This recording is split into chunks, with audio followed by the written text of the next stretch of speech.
Right, I was talking shit on tier and I kinda wanna prove it. Since unfortunately I don't have any playmates, I usually just play against myself. There's the list. Basically, I said in a video a little while ago that I recorded, where I just did my dailies for Genshin and Path to Nowhere, is that tier limit can go back to the meta right now, and it'll be completely fine. Because Ishizu is no longer around. Yeah, they technically have a whole bunch of more support, but they're just a fair deck now, in my opinion. They're just a fair deck. In the eyes of a lot of most things. I did play Ryzeal, but I think it'd be funnier to go Malice. I would like to try it out with full power Ryzeal. Even though there's never really a format where Ryzeal is at full power. There's a format with Star Ryzeal, is a format with semi-limited Ryzeals, and a format without Star Ryzeals. The only chance we get these. And besides, the popping would probably be kind detrimental. But not that big of a deal. Not when you can just pop so many cards.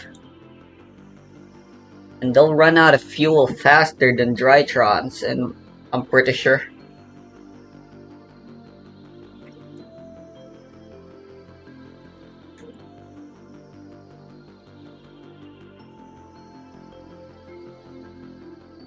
Is 10 feet, and it targets up to 200 unattended objects in range, each of light bulk or less. You magically sort a group of objects into neat stacks or piles. You can sort the objects in two different ways. The first option is to separate them into different piles depending on an easily observed factor, such as color or shape. Alternatively, you can sort the objects into ordered stacks depending on a clearly indicated notation, such as page number, An obvious title, problem or with date. trying to play Malice though it takes less is that time I per object to sort still a don't really smaller know how number to of play objects, Malice. down to a single round for 30 or fewer objects. And then you can heighten it at third to make it 400 objects, or heighten it at fifth to make it 800 objects. That's so fun. It's a little first level spell that is just a cool way to be like, no, hang on, just give me a second.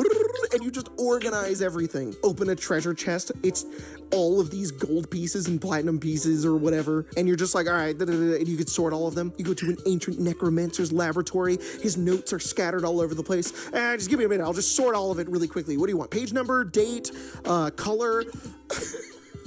It's so cool. That's a fun thing as a player to like whip out and be like, oh, don't worry, I got this. That's so much fun. There's also another spell called Approximate, which if I'm remembering correctly, Let's go, we get to go approximate first. the number of something in a container or in an area. So you look into a treasure chest and you're like, well, there's probably 300. I don't know how much gold could be in here, but I can cast Approximate to find out. Or how many ball bearings are in a jar, or how many arrows are in a quiver. Another one of my I don't have to worry about Iron playing Gut. through interruptions, I have terrorized so my fellow players with this spell in our Eberron campaign. It's a second level spell. It's 2 actions. It lasts an hour. Your mouth, esophagus, and stomach become I incredibly forgot who's the better card here, Siren or Merly? You can reach down into your throat to store or retrieve a single object of light or negligible bulk in your stomach, as though your stomach were a backpack or other container. Storing and retrieving an item in this way requires an interact action. The object must be small enough to reasonably fit within your stomach.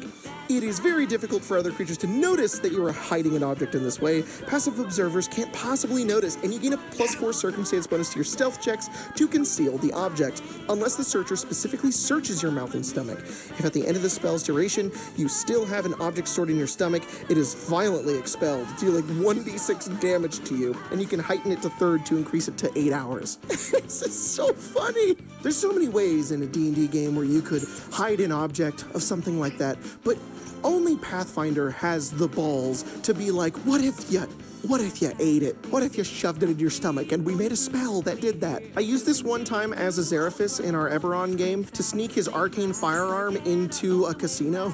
Everybody else was like, okay, I'm gonna hide like a dagger on me. I'm gonna put mine in an extra dimensional space. And the Xeraphis was like, well.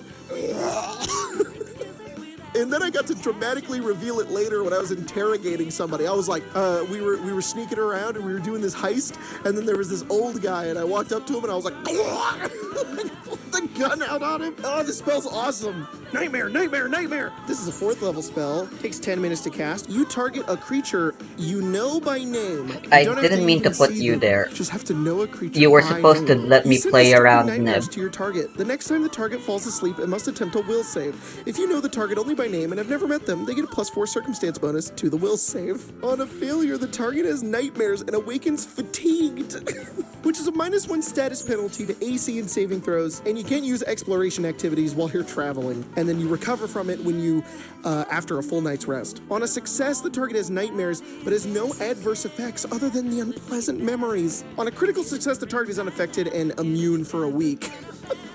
Get out of my head. On a critical failure, the target has the nightmares, awakens fatigued, and is drained too until no longer. Why are my tier You take a limits status not penalty equal to your activating? drain value to constitution checks, fortitude saves, and your hit points reduced by an amount as well. This is so funny. The thought of casting this, maybe not on the big bad evil guy, but like on like his lieutenant or something, or just some guy to be like, you know what, that guy's gonna have horrible nightmares, and I it didn't may mean not give to us any kind put of that bonus, back but there. it will be really funny. But then this can also be really cool. Shit. You know you're about to fight somebody, and it's the night before, so you cast this spell. You know what? I don't know how it's to like, play tier hey, limits. what- I don't what are you want to know doing? how to I'm play giving tier the guy we're limits. about to fight tomorrow horrible nightmares. about what's How I going to wish I had happen to play, tomorrow. buddy. And then that person is fatigued and has negatives. And even if they succeed and you don't get anything out of it, it's still a cool role play thing to do. It's just really fun. I love this. Dismantle. This is a 2nd level spell. It's 2 actions. It's a minute. You touch an object and it immediately disassembles into its component pieces. The spell fails if the target lacks component pieces, such as a statue carved from a block of stone, or using it on a dangerous object like a snare or trap, which will typically trigger it. The object gains the broken condition, and which broken just means Jesus Christ, it just doesn't work. And the component pieces become I am small somewhat enough to be salty. hidden under normal That's part of clothing the or armor. reason. You can dismiss But also, the I spell when it really just ends. don't It want to do any schoolwork reassembles right into now. its original Even though I form, do have appearing some. in your hand or hands if you have them free. I'll play or for an on the ground in front hour. of you otherwise. Once reassembled, the object loses the broken condition, and its hit points return to the value the object had when you cast the spell. It High only lasts five. a minute, but if you heighten it to 4th, it's 10 High minutes. five And if you heighten again. it to 6th, it's until the next One more? day. Do I Damn need to it. explain this one? There's so many fun ways you could use this. Could you imagine going to an enemy in combat and grabbing their crossbow and being like, it's like the boss in MGS3. This is so cool. I You hate walk this. up What and are the chances dismantle of this things. happening? There's a button on a door that opens the door. Nope, not anymore. Or there's a lock on a door, and you just dismantle it. God.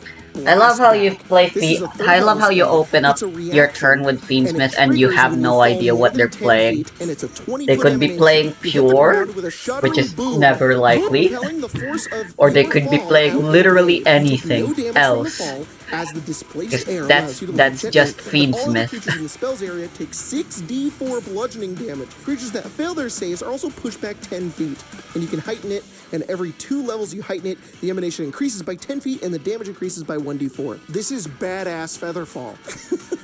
I used this also in Eberron City of Towers. While we were doing a heist, it was not very smart. I wanted to jump from a tower in the City of Towers and land on the place that we were supposed to heist, but I didn't have, this was the only spell I 3 had that could like Meteonus. stop me from taking damage. So 3 it did Zeta, overcome 1 a little bit, Meteonus. but it was pretty funny. But regardless, this is such a cool thing to do in combat. It doesn't require any actions. All you have to do is just be like, all right, and now I'm gonna fall, and now I'm gonna boom when I hit the ground. I don't know, so awesome. And the last one I have here is Flynn's. This one's also 50 Legacy. card It's size, from, 2.30. Ghost King's Rage. It's a level Good 1 to know spell. I'm just It's that 2 lucky. actions. Targets a creature or a corpse. With Also, the I touch, guess you we strip finally off know the flesh, what they're muscle, playing. and internal organs off your target, leaving only bare This bones. is honestly a really bad Yep. I know matchup. you can cast it on a corpse, but you can also cast it on a guy who is still using those. The effect depends on whether the target is a living creature, undead creature, or inanimate corpse. A creature or corpse that lacks flesh, muscle, or internal organs is immune to the spell. Aw, you can't flange a skeleton. So for an inanimate corpse, all of its flesh, muscle, and viscera and organs are stripped from the corpse and they vanish, leaving only bare bones behind. On a living creature, you make an attack roll, and on a hit, they take 2d6 slashing damage. And on a critical hit, you double the damage, and they take a 1d4 persistent bleeding damage, meaning they take that damage every round. On an end.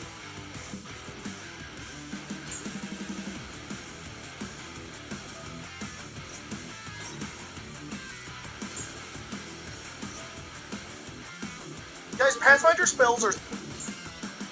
All you have to do is just be like, alright, now I'm gonna fall, and now I'm gonna boom when I hit the ground. I don't know, it's so awesome. And the last one I have here is Flens. This one's also Legacy. It's from Ghost King's Rage. It's a level 1 spell. It's 2 actions. Targets a creature or a corpse. With a touch, you strip off the flesh, muscle, and internal organs off your target, leaving only bare bones. Yep, I know we can cast it on a corpse, but you can also cast it on a guy who is still using those. The effect depends on whether the target is a living creature, What undead level creature, is or this inanimate spell? corpse. A creature or corpse that lacks flesh, muscle, or internal organs is immune to the spell.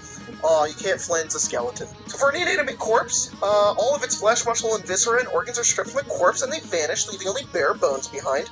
On a living creature, you make an attack roll, and on a hit, they take 2d6 Because isn't that just damage. literally And instant on a kill? critical hit, you double the damage, and they take a 1d4 persistent bleeding Are we damage, meaning Moon they of take the that damage every Post-Heavening? round. On an undead creature, it's the exact same thing, except that they become enfeebled instead of bleeding. And this spell does my favorite thing, which specifies if this spell's damage kills the target, the corpse is only bones. You just turn a guy inside out. You just take your skin off. There's a spell in Pathfinder that takes your skin off. Anyways, Pathfinder's awesome. I love it. The spells are so cool. I am scratching the surface. You really want to have a fun time, go look them up, go check them out. I hope this in some way could motivate you to play Pathfinder, but I probably know what this is going to do for most of you, which is homebrew them into D&D, which, fine, I'll probably do the same thing, but also, Oh, they're equipping right Pathfinder's away, really what? fun game. Pathfinder is really cool. It's very well written. It has awesome spells and flavor abilities. I I absolutely guess love it. they don't have Hope enough you guys are down to see more room Pathfinder for... content here on the channel because I really like it, and I think more people should be playing it. Really gotta dilute all of the Pathfinder bros who constantly flood video comments being like, that's a Pathfinder, that's a Pathfinder, that's a Pathfinder. Basically, every D&D player should just be playing Pathfinder. That's basically just what it should be. That's the mentality, basically. I should probably just surrender here because we're not winning, but... It's one thing over Pathfinder, and as a meme, Fireball in Pathfinder does 66 damage, while in D&D it does 8d6, because, you know, intentionally overpowered and all that. But I think it's really funny. It feels like a subtweet version of a spell to be like, our Fireball does the balanced damage D&D. And I kind of love that. Anyways, thanks for watching this video. See you guys next time. Bye!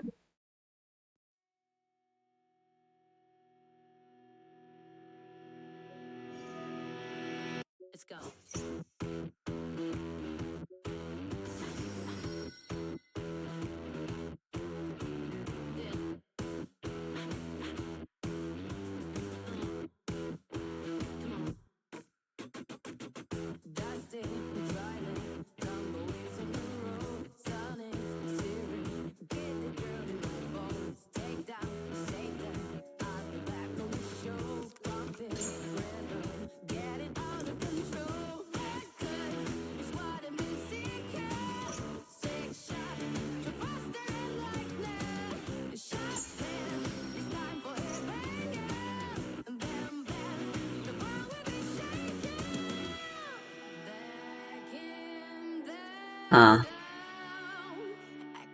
They're making me do a lot of things.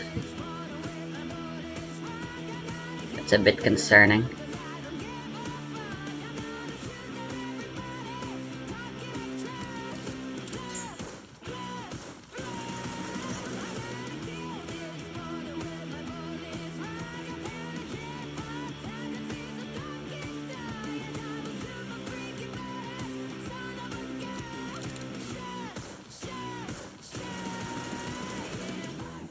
What are those face downs?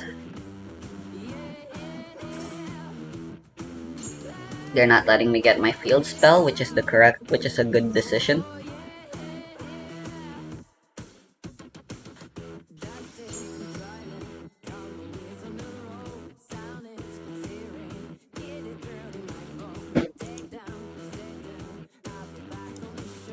Alright.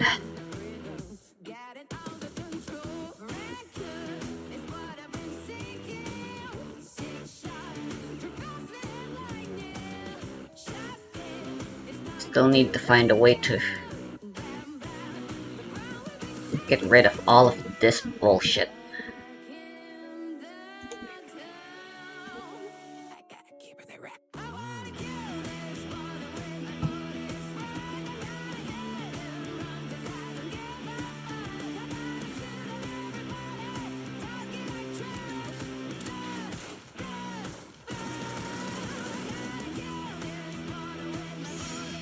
Maybe I should just tank the 2000.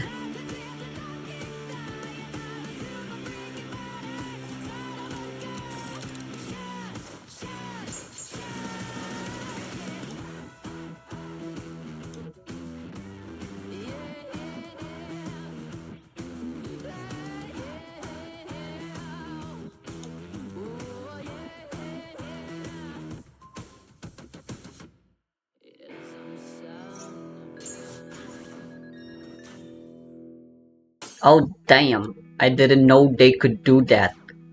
That hurt way more than I expected it to.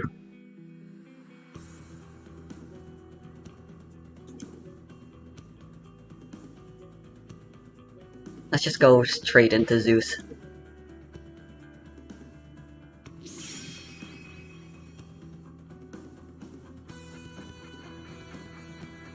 Hmm.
What's the trap gonna do from here?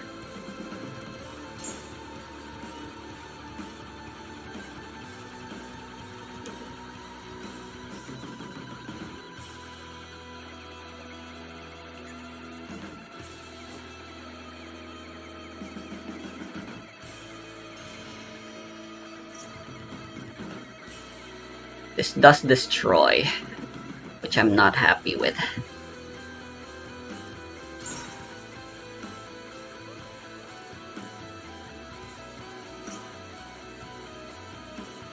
Yeah, because they still get something. And even abominable. They don't abominable though.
Fuck. I forgot to end phase. Ah! Even when I'm winning, I'm losing.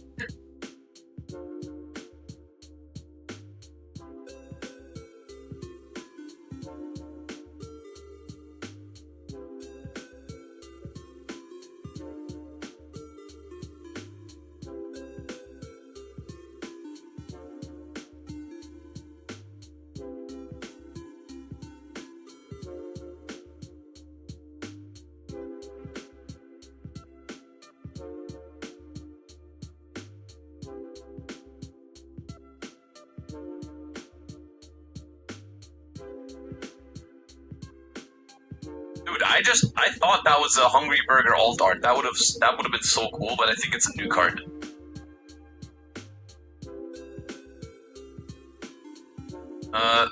Okay, so we have Chef the Nouvelle, which is a light fiend.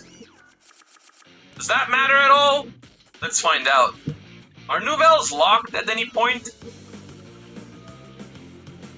Or can they? Or we're gonna be making Requiem until the end of time.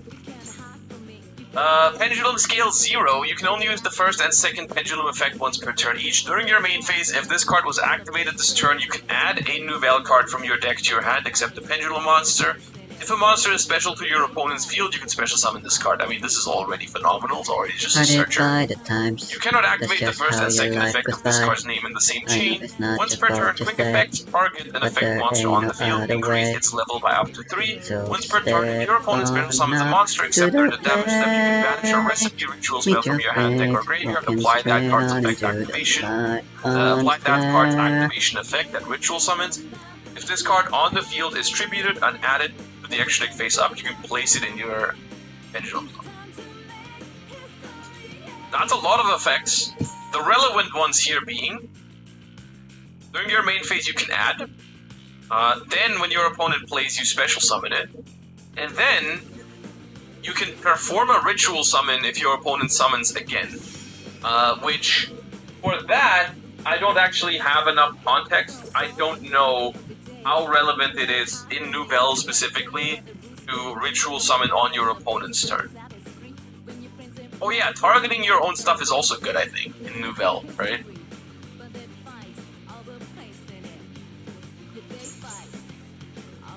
That seems like a very good card for Nouvelle.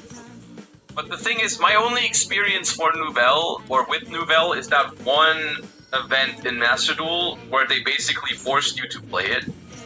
So we'll see if that's good enough. But it seems pretty good for Nouvelle. And like, Nouvelle isn't like a terrible archetype, it has some good cards. Angry Burger. Level 6 Dark Warrior Ritual Effect Monster. This card is always treated as Hungry Burger. Ooh, I like this way to retrain cards, actually. Like, when they make an archetype that requires you to play an old card, I always hate that, because old cards are often bad.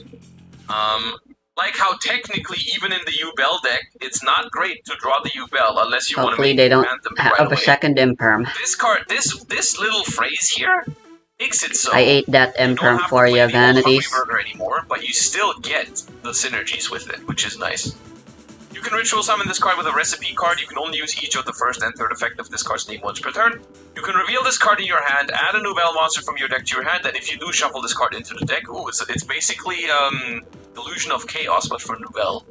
Monsters your opponent controls that can attack must attack this card. Quick effect, you contribute an attack position monster on either field, and if you do, special summon a Hungry Burger with 2000 attack from your hand or deck. Okay, so it's basically... The effects on the field are not that good for this card. I don't think, like, this card is the reason why you don't play Hungry Burger anymore. Or, I don't think they played it to begin with, but they skipped on some synergies because of it, right? So, I don't think you're ever going to use the third effect. The second effect is sometimes annoying, I'm sure. But the relevant part here is basically, you can play a Hungry Burger now that actually has a relevant consistency effect, right? So that's nice. Because I'm pretty sure some of the cards for Nouvelle had like a bonus effect if Hungry Burger was on the field or if you summoned Hungry Burger or whatever, right? The thing you have to realize is you cannot actually play 3 of this card and Hungry Burger in the same deck because it's always treated as Hungry Burger, right? This is the same as like Legendary Ocean, right? So you can't actually even put both in the same deck because they're technically the same card in terms of the rules, I think. So you cannot play 6 copies. At least, unless I'm mixing it up, but I think this is the same way with like the Umi or like some of the Harpy ladies.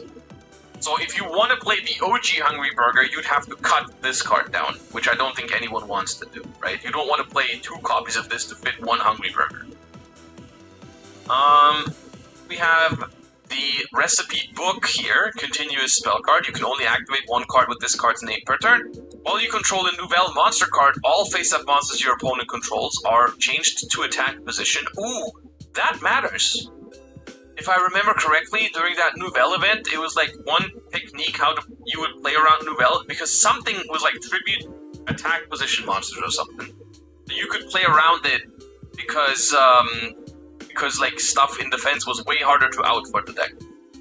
Each time a monster is tributed by a ritual effect, your opponent pays 850 life points. That is a very specific number. Why is it 850? Once per turn, if you special summon a ritual monster, except during the damage Probably step, that's the cost of burgers in Japan or some bullshit like that. Spell, and if you do increase that monster's level by 1. Okay, this card is neat. It's definitely the worst card out of the 3 here, because it's not something that helps you get started in a ritual deck, which is ritual decks tend to be a little bit tricky, so every consistency piece is good and relevant. This helps you extend, basically, if you can already play. It's really nice to get a free search once per turn. The life points here would be relevant. I don't know exactly why it's 850. And then the first effect is very nice for Nouvelle as well. I don't know if this is like a 3-of or if it's a 1-of because you can somehow search it. Because this one searches monsters. I miss having talents at 3. This one adds Nouvelle cards, so this one could just add it. So you might not play 3 of it because it's not a starter. It's a reference for the yen cost of the burger. Okay, so they just made the burger. But it's still, at the end of the day, that still means it's an arbitrary number, right? Because they could have made it more expensive or cheaper in that, right? Like, but yes, okay, sure. Why didn't they make it? Why didn't they make it $7.99? That would have been funnier. Imagine you do this 10 times and your opponent just has 10 life points left. I hate that I drew the worst fucking non-engine I could have drawn. Not a bad batch of cards for Nouvelle here. I have my little bit of doubts that this is gonna be good enough. They surrendered. At the end of the day, it's still Nouvelle. Why? And it doesn't really change how the deck interacts. They had a solid it does change setup here. You can now pendulum ritual summon on I'm not complaining. I guess I shouldn't complain. So, yeah. 850 yen is 5 euros and 25 cents. So what you're saying is, when they localize these cards to the TCG, you think this translates to different amounts in different countries? Like you play this card in like Germany, it sucks because your opponent just has to pay 5 life points. But if you play it like somewhere where their currency is like a lot, like they just have bigger numbers for their currency, it's like they have to pay 16,000 life points. Unfortunately, dice the draw and lock. Interesting card. All of a sudden, it's like broken somewhere in the world because like their currency just works differently, and it's just a freaking FTK. All of a sudden, it's like 2 million life points. Get ready for the season pass characters for Vanquish Soul. Alright. Vanquish Soul Holy Suit. Ooh! Level 5 Earth Psychic. You can only use the first and second effect of this card's name each once per turn, and cannot activate more than one in the same chain. During the main phase, quick effect. You can reveal one other Vanquish Soul monster in your hand. Special summon this card from your hand. Quick effect. You can activate one of these effects by revealing monsters' listed attributes. Earth and Dark. Take control of a monster your opponent controls with the lowest attack, your choice, until the end phase. Fire Dark, special one non-psychic Vanquish Soul monster from your deck. Okay, so this one Interesting. is potentially very interesting because it can I be could a just consistency not card. bother with It's not guaranteed Mewtwo. to be a consistency card because you need a fire in hand already to be able to search Raisin. But this card is basically Vanquish Soul. What's the other? No, it's not Jiaolong, is it? Is it Jiaolong? The level 5 fire? Wait, it was Jiaolong, okay. It's basically Jiaolong but better, right? Because it's Jiaolong that can get you access to any Vanquish Soul, plus it's a more powerful disruption on the opponent's turn. So let's say you open this I can alongside still an just Earth and a Dark on the ignore opponent's turn. Zeta You can here, just but summon it out is that worth it? and steal your Doesn't seem opponent's like they'll monster, nib right? anytime That's soon. very good. That's very good. This is a Although, very strong card, and Bestial it into is situational. It requires you to draw specific attributes, but that's a good balancing. I think that this is a very good card. Vanquish Soul rocks. Yes, it does. Rank 4 Dark Pyro. Materials 2+, level 4 Vanquish Souls. Once per turn, if a Vanquish Soul monster battled this turn, you can also exceed summon Vanquish Soul rocks by using a Vanquish Soul monster or a rock of the Vanquisher you control. If a Vanquish Soul battled this turn, okay. Gains the following effects based on the attributes of its attached materials. Dark, all monsters your opponent controls lose 800. Fire, monsters you control gain 1000. Earth, you can detach a material to destroy a card. Okay. This is less good than the first card, for sure.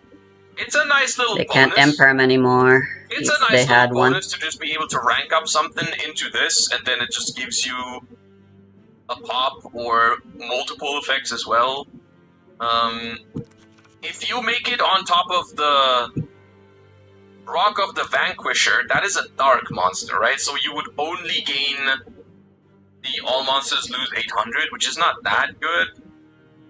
You can make Zeus in the deck if you, but then you still have to have a Vanquish Soul exceeds that battle. They get 2 draws from this, which I'm not happy about. It's alright. It's alright. And then we have Vanquish Soul Start. Okay, if this is not a starter, I'm gonna be pissed. You can only use the first, second, and third effect once per turn. You can target a Vanquish Soul monster you control, add a Vanquish Soul monster with a diff. Oh my god, that's perfect. Oh, that's perfect, dude. That means Mad Love can search Raisin now because it's called Vanquish Soul. Oh, that's so good, man. Oh, that's so cool. Mad Love is now Raisin. If a Vanquish Soul monster you control be destroyed by battle or card effect, you can reveal a Vanquish in your hand instead. Oh, it's a continuous card too. That's really bad. During your end phase, if you control 2 or more Vanquish Soul monsters, you can set a Vanquish Soul trap from your deck. Ah!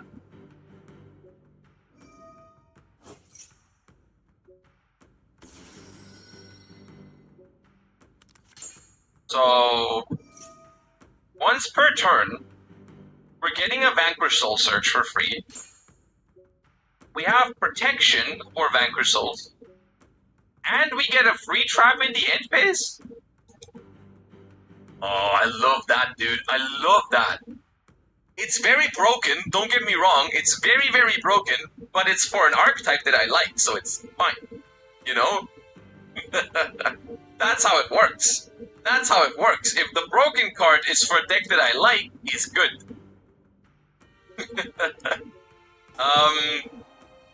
No, but for real though, this is a good card. This is also a very good card. This is very good support for Vanquish Soul. The thing is, Vanquish Soul is still Vanquish Soul, so like, it's not gonna be that big of a problem. It's good cards for a very balanced archetype, I think. Nibiru. I like this. This feels like it could be Nibiru. Vanquish Soul relevant, which is something I definitely want.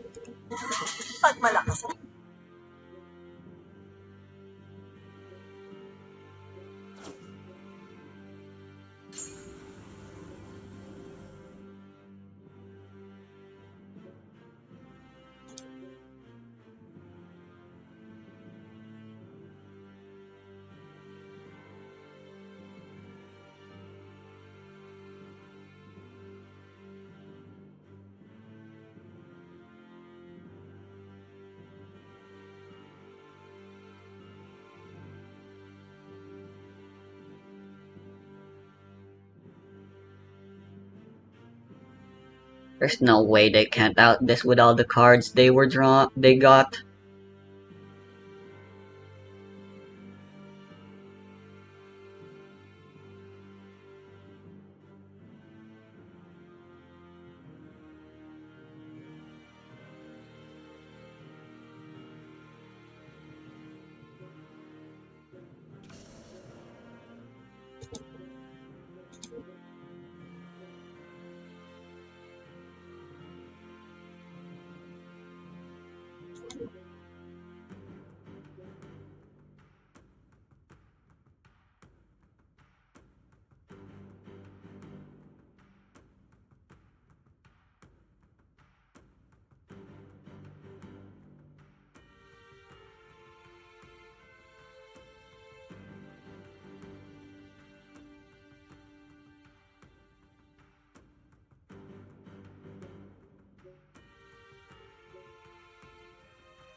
Oh.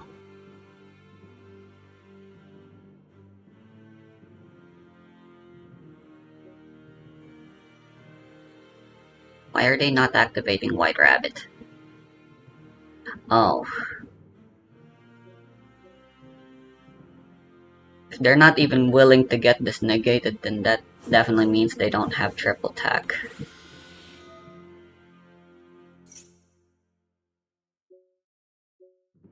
No choice but to negate that.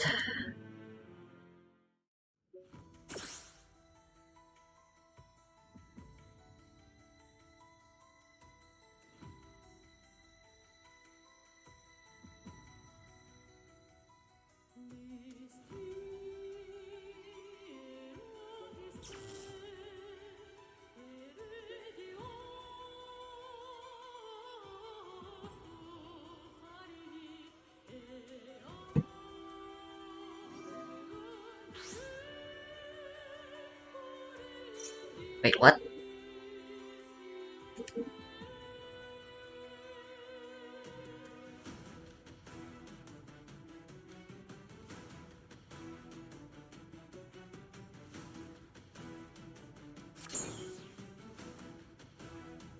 Wait, what? I have never seen that before. Holy shit.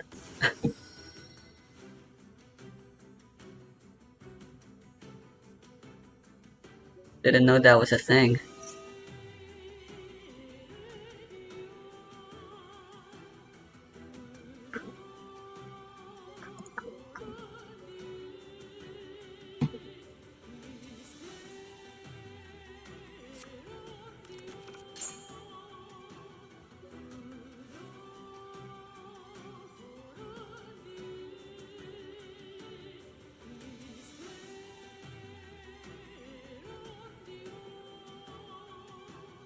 Alright, so I am still looking for snow, and in my hunt, this is my 6th case, and most of these packs here, I think all but 3 of them, should contain a QCR. I messed up a little bit because it's not, you have to math a little bit, and math a little bit more, like you do if I was smart. So yeah, we got a pack full of QCRs here, or a bunch of them. Should be a ton of cool stuff here. I almost had to open them small at once.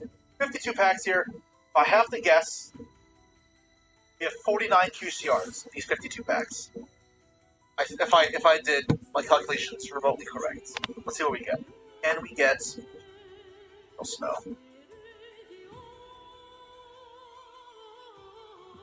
Alright, so I'm gonna flip this because QCRs could be one card. And immediately we have one. I flipped it upside down, but QCR Skull Servants. Next pack. Flip. And another QCR Nostalgia card. Grant Mantra to Isa. Still not Snow. No, it does look cool. Didn't have a high rating before. It does. 3, 2, 1. Okay, so the QCR, if there is one in here, will be in back, which will mean it could be an alt art. Alright, moment of truth. 3, 2, 1. Alive to win. I know a lot of people like this. I personally do not care too much for this. No months now. 3, 2, 1. I guess they're just full comboing with Malice from here. 2, 1.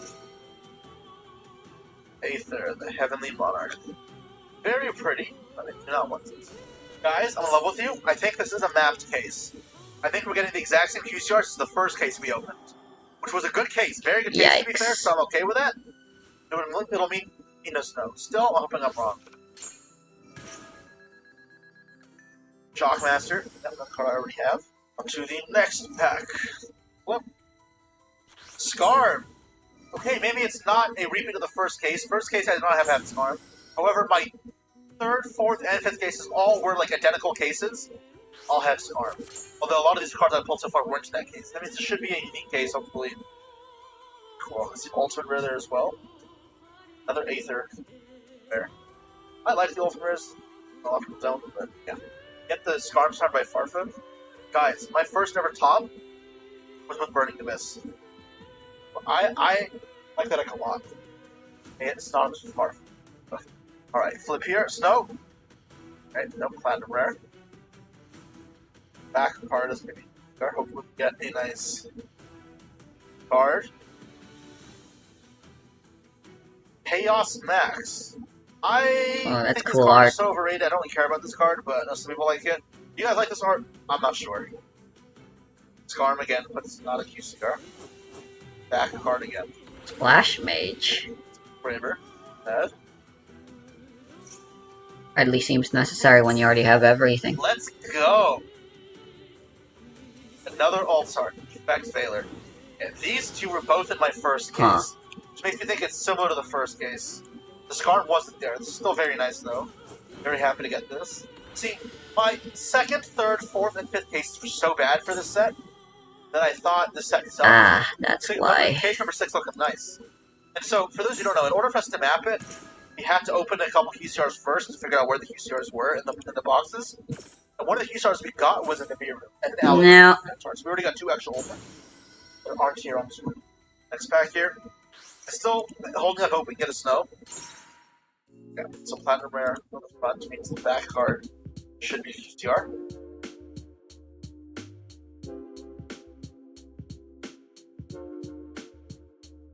Alright, this Albaz QCR alternate arts.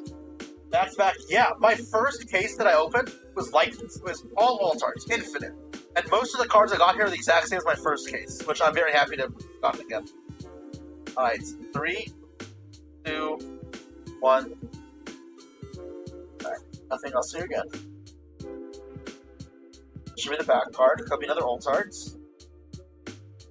My first case, I got an alt art Nibiru as well, so hopefully I get a nice alt art Nibiru here. Oh, what the hell? I didn't know this was in here! Alt art Black Rose Dragon? This was not in my first case, I have not pulled this. I did not know this was even in the set. I guess that makes sense, there's literally a Black Rose Dragon right here. But I didn't know this art was in here. This looks insane! It looks great as a QCR, wow, I like this a lot. Snow? Dragon Spirit of Wet, okay, I have like 4 of these already, so... whatever. 3, 2, 1, Snow! Nice.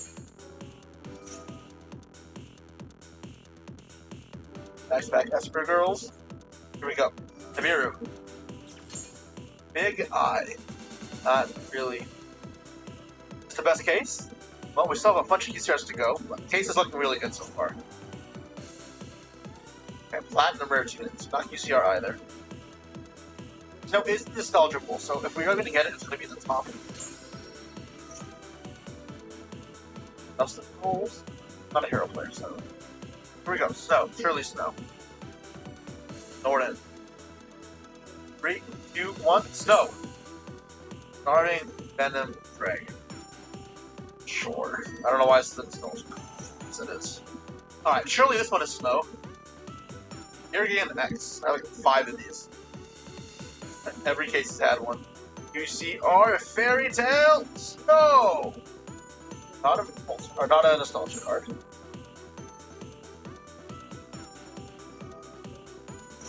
A Strytron and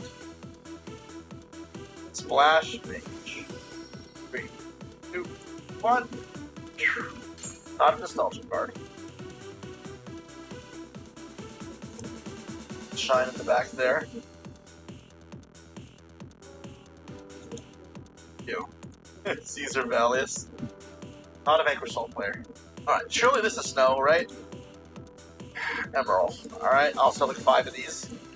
3, 2, 1, snow! Oh no. This is the Nibiru. 1. Give me Nibiru. A strong Quan.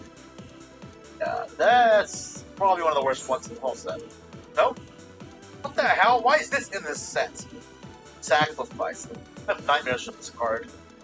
Fleeing all the floodgates they play. Alright, 3, 2, 1, snow. All permanent. Okay. Me and Ice Good. Guard Altar. Collector Rare Merchant. So that is an Altar. Not really what I want to. Alright. Yeah. Let's go! 1. Mr. Grinch. Draver. Ultimate Rare. Mediana Strytron.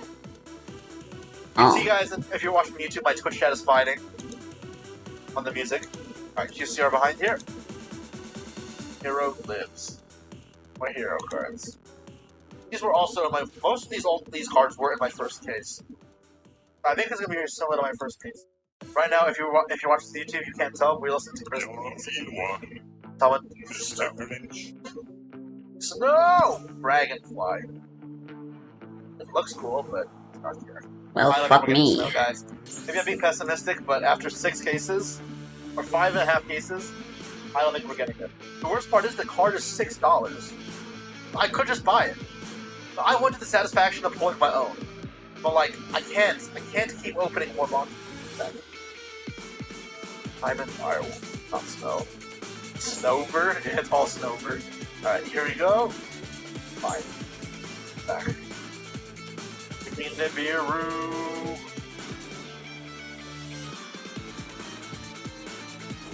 Diamond Dragon. Looks cool, I guess. Not I want to. Alright. Snow. Goes in match. Feels like it's been forever since we last saw Malice. Okay. I also know this is my first case. We're about to see a lot of it real soon, so I'm kinda not too happy about that. Which makes me think I will get Nibiru, because if it's like the first case, I will get Nibiru. There'll also be a Maxi in there. My first case is really correct. And so far the cases seem incredibly mapped. It's like, the cases Oh are identical to no, each they other. don't have any Why also I interaction. won't get a snow. Another direct maneuver. Can we Cold Waltart Nibiru? Birthday Suit Nibiru. This Megalo. It looks beautiful, but not what I want to. Snow? Or Destiny. Whatever. It's not. Not QCR, I guess. Here we go. CR Nibiru. I believe it. I called it. I'll take I it. said I was getting Nibiru. Got Nibiru. And I'm pretty sure this proves my theories. The cases are almost all identical. Like, they have twins. And it's incredibly close. To the point where I can predict my pulls. Dragon Link. Moki. And that makes me think, there's 3 different What types the actual of palettes fuck? you can get. One with these and all the old cards that I got now in my first case. One with all the bad cards that I got in my 2nd through 5th cases. And one with all the god cards, Mokis, and Snows that I haven't gotten yet. Because I haven't gotten any of those cards. Okay, here is a Yar. Behind here. Onomatopoeia. Yep, already have that as well. Blue Eyes. Oh yeah, also all the Blue Eyes. I pulled 0 QCR Blue Eyes in any art. My 6 cases. I pulled like 6 Dark Magicians. Maybe 7. Alright, not bad. I didn't know this was in here as well, not surprisingly. Swirl Slime. Okay. Door of Destiny. Unfortunately, we knew that was coming. Because, again, I pulled that in my other box as well.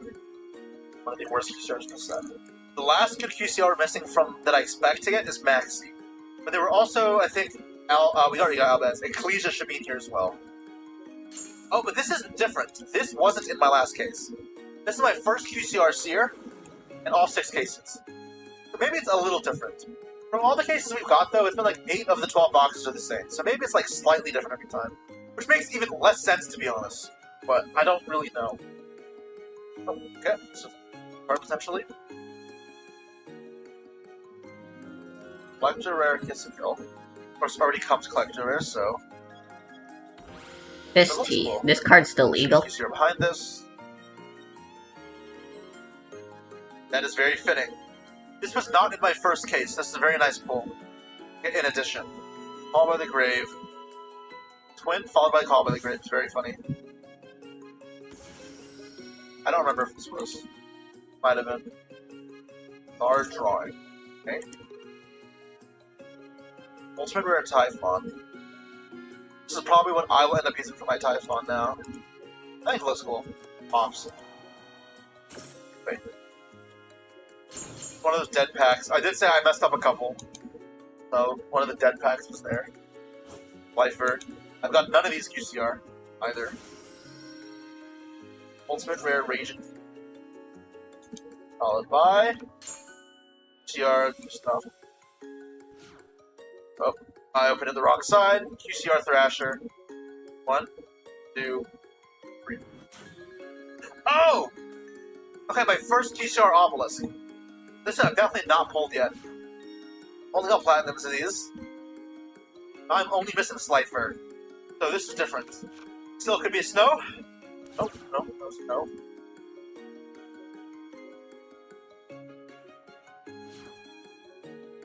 There it is, like I said. Ecclesia the Virtuous. Say amen. That's not snow. Almost out of packs. Almost out of packs. So this is all we got left. One in my hand. We got these.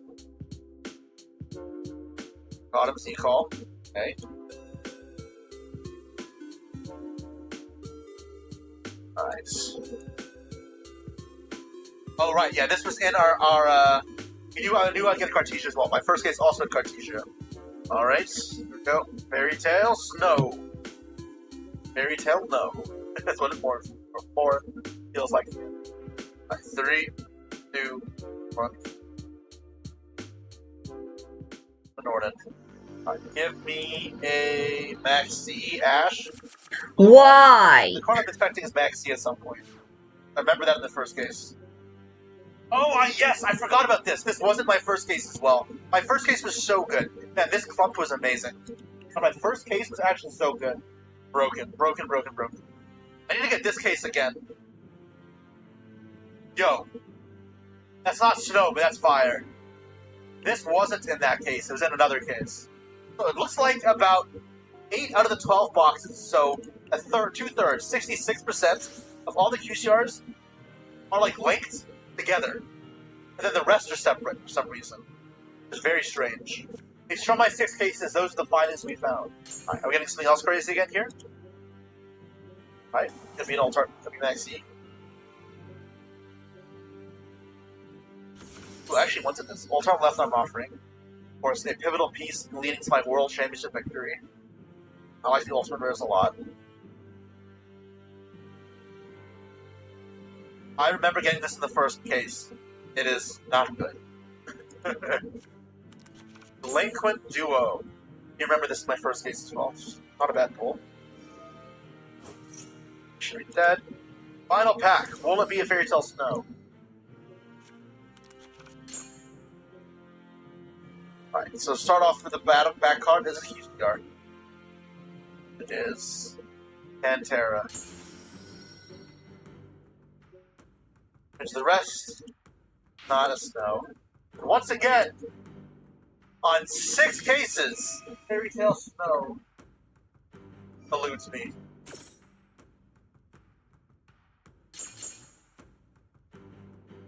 I'll fucking take it.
Welp. That was a certified Kikinagashi Fuko moment.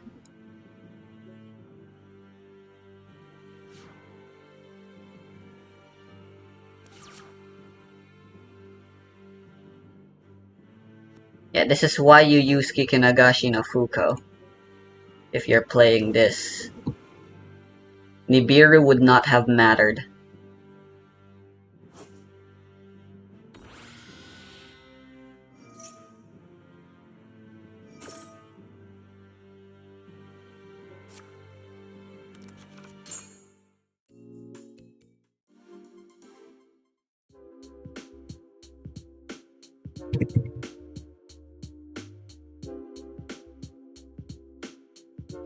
Fucking super polish.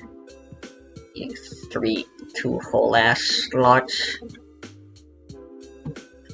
Black Rose is good. I can't get rid of Black Rose.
Oh, it's an hour now. One last duel.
Fuck me.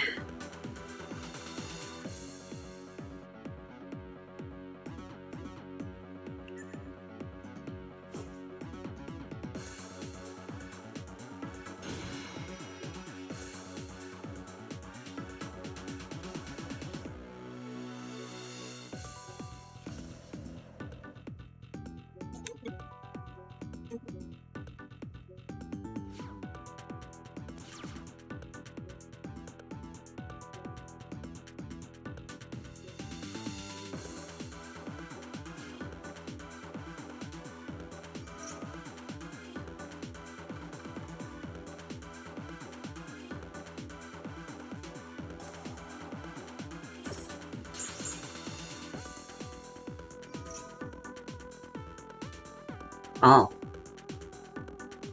Mitsurugi.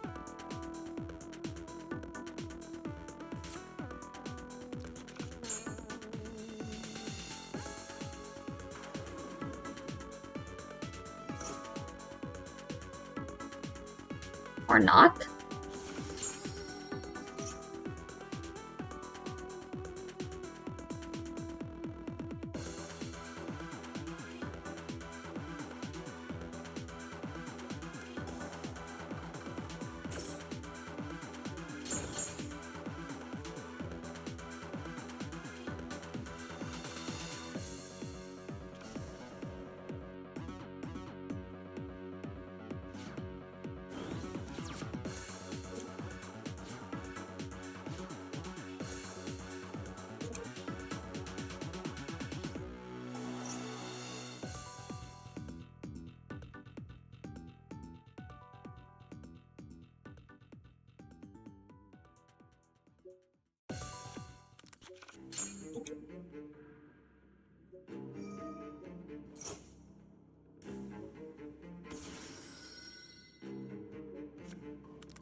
Oh damn.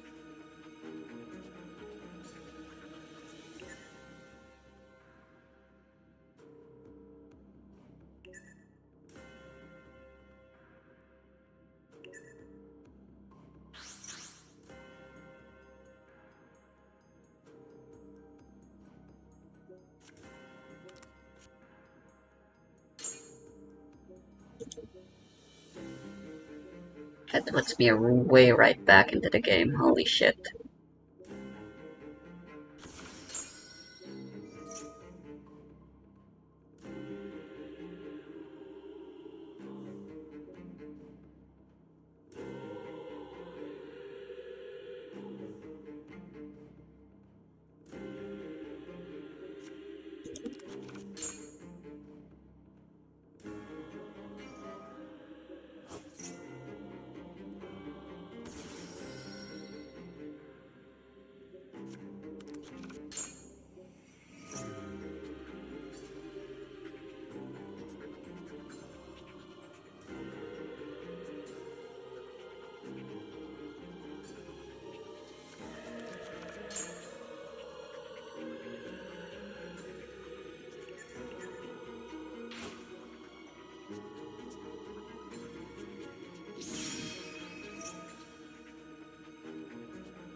On November 1st, 2018, the final Nintendo Direct for Smash Ultimate's launch revealed to the world a mysterious game mode, something that would alter the very course of Smash history as we know it.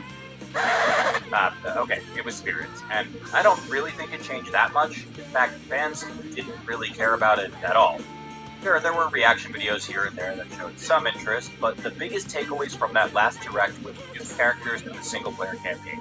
I mean, why wouldn't they be? Hey look, check it out, another Fire Emblem character. Anyway, fast forward to now, nearly 6 years after the game's release, and it seemed like much of the scene had forgotten Spirits were even in the game in the first place.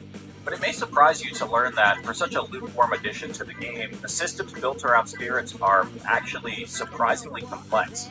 So complex that these Spirits can change pretty much everything you thought you knew about Ultimate's gameplay. And it may also surprise you to learn that these silly little guys are actually one of Smash Ultimate's most competitive game formats. Today, we're diving deep into the intricacies of Spirits, how they work, what they do, and how to obtain them, while also exploring the very real competitive formats that utilize these ghostly game changers to push Smash Ultimate to its absolute limit. Buckle up for the ride and make sure you watch until the end, because the stuff they did to this format is actually kind of crazy. Alright, look, though Smash is first and foremost a fighting and or party game, and you guys can go ahead and argue in the comments about that if you really need to, especially in Ultimate, it's been a celebration of the collection of the many games and franchises it's been able to do here. Melee showed off non-playable IPs by introducing trophies, collectibles of prominent characters and items from across the history of its represented games. Although these trophies would remain in the series for the next 15 years, they were always strictly collectibles. But moving forward, it seemed the developers wanted to explore ways in which these collectibles could have a larger impact on the way you play the game. Smash Brawl introduced stickers, which could be equipped to strengthen a character's attacks or have them start the game with certain items for the single-player Subspace Emissary mode. Smash What 4 the Wii fuck? is in favor for the That's a format thing? equipment, collectibles that could directly change a character's stats or grant them abilities. Different from stickers, though, equipment was able to be used in the core multiplayer mode, but since each piece of rewarded equipment was randomly generated, they were funky at best in order to first obtain and second experiment in-game with. Spirits are, in a sense, both the replacement for trophies and the culmination of Smash's prior experiments with stickers and equipment. Like stickers, Spirits are collectibles, usually pulled from official game art of important characters and objects from across the vast library of video game franchises represented in Smash. And, like equipment, Spirits can both directly alter a character's stats and grant them a wide range of additional abilities. These Spirits were representative of the many media pieces in gaming, ranging from something more ubiquitous like the Mario Super Mushroom to something more obscure like Detective Kyle Hyde from the DS point-and-click game Hotel Dusk Room 215. But you don't need a private investigator from a random 2000s handheld game to tell you the importance of digital security in the modern age. Yeah, that's really the transition we're doing. I'm sorry. Anyway, today's video partner is NordVPN. The fastest VPN on the planet, you can become safer online with just a single click. Nord's protection from phishing, scams, and malware with Threat Protection Pro offers you peace of mind to browse freely. And in just the last few months, Threat Protection Pro blocked over 50 million scams. That's almost as many scams as there are buffer frames online. Threat Protection Pro detects at least 85% of phishing websites, and you don't even need to connect to a VPN server to use it. It's fully integrated into Mac OS and Windows apps, so it can run with minimal impact on your device's performance. If you're interested, I'm offering an exclusive deal on the link in the description at nordvpn.com/turndownforult, which gets you a discount on a 2-year plan and an additional 4 bonus months. This is apparently the best deal Nord currently offers as well, and it's honestly pretty cost-effective, so hopefully you find some value in that. Plus, if you're not thrilled with the product, Nord also offers a 30-day money-back guarantee, so there's really not much risk in just trying it out. Once again, that's nordvpn.com/turndownforalt for a discount plus 4 extra months on your subscription. Alright, that's it. Thanks again to Nord for supporting me and the channel. Now, let's get back into the video.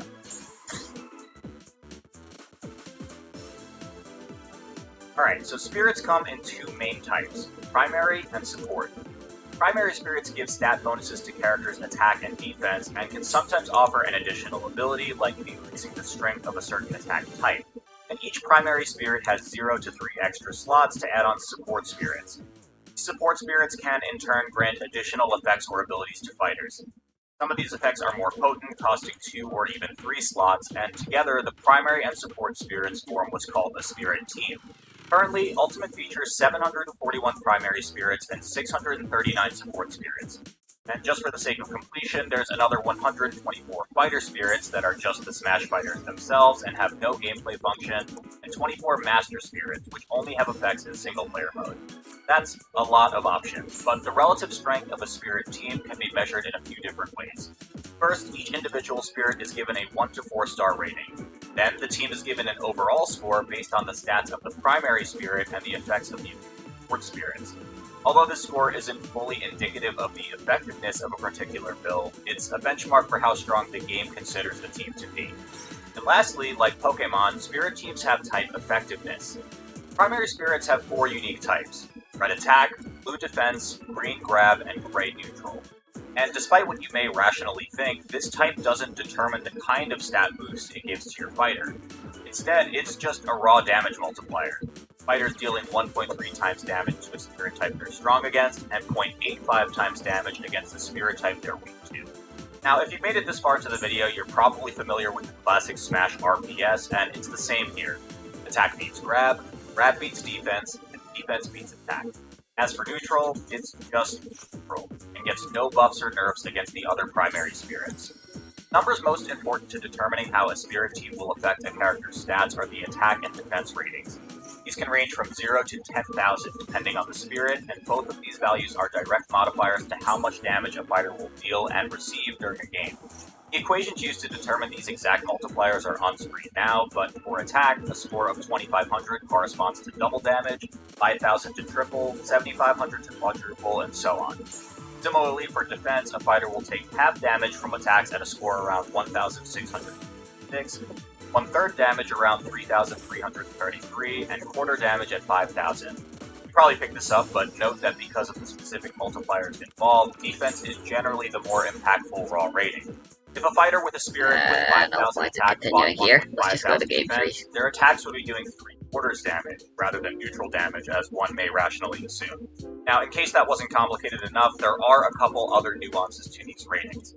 The attack stat applies a different damage multiplier to both items and final smashes, meaning that, in effect, both gameplay elements are actually nerfed in spirits on matches, since defense ratings don't lower their multipliers for these attacks. Additionally, the attack stat also lowers the time it takes to charge smash attacks at a rate equal to the damage scaling. So, once again, at 2500 it takes half the time to fully charge a smash attack, 5000 1/3 of the time, and so on. The defense stat increases the rate of shield recharge and decreases the speeds of both shield depletion and the stun timer after a shield break, again in accordance to that overall defense value. Lastly, while these ratings only directly impact an attack's damage and not its knockback, the increases and decreases to damage are still accounted for in the game's knockback formula. So, if a move that deals 10% damage will KO an opponent 5% later if its damage is halved overall by spirits, that same move will KO only 7% earlier if its damage is doubled overall by spirits.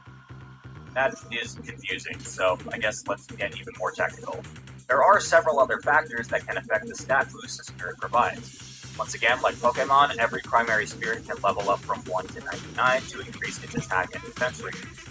Additionally, I guess they also wanted to have thematic bonuses, so if a spirit is equipped to a fighter of the same series, it gets a 10% stat boost. Finally, primary spirits can be trained in various fighting styles at dojos, certain stats at the expense of others depending on the selected style. For example, the brick wall style very straightforwardly provides a 1.3 times defense while having the power of wall attacks, specials, throws, and pummels.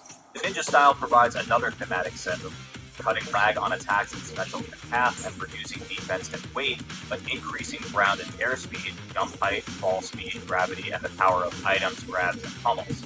So now let's take a look at the other main way spirits can change up gameplay, by granting fighters additional abilities. Be it through the traits of primary spirits or equipped support spirits, there are about 170 unique effects that can be given, making it possible to buff almost any conceivable metric of a given fighter.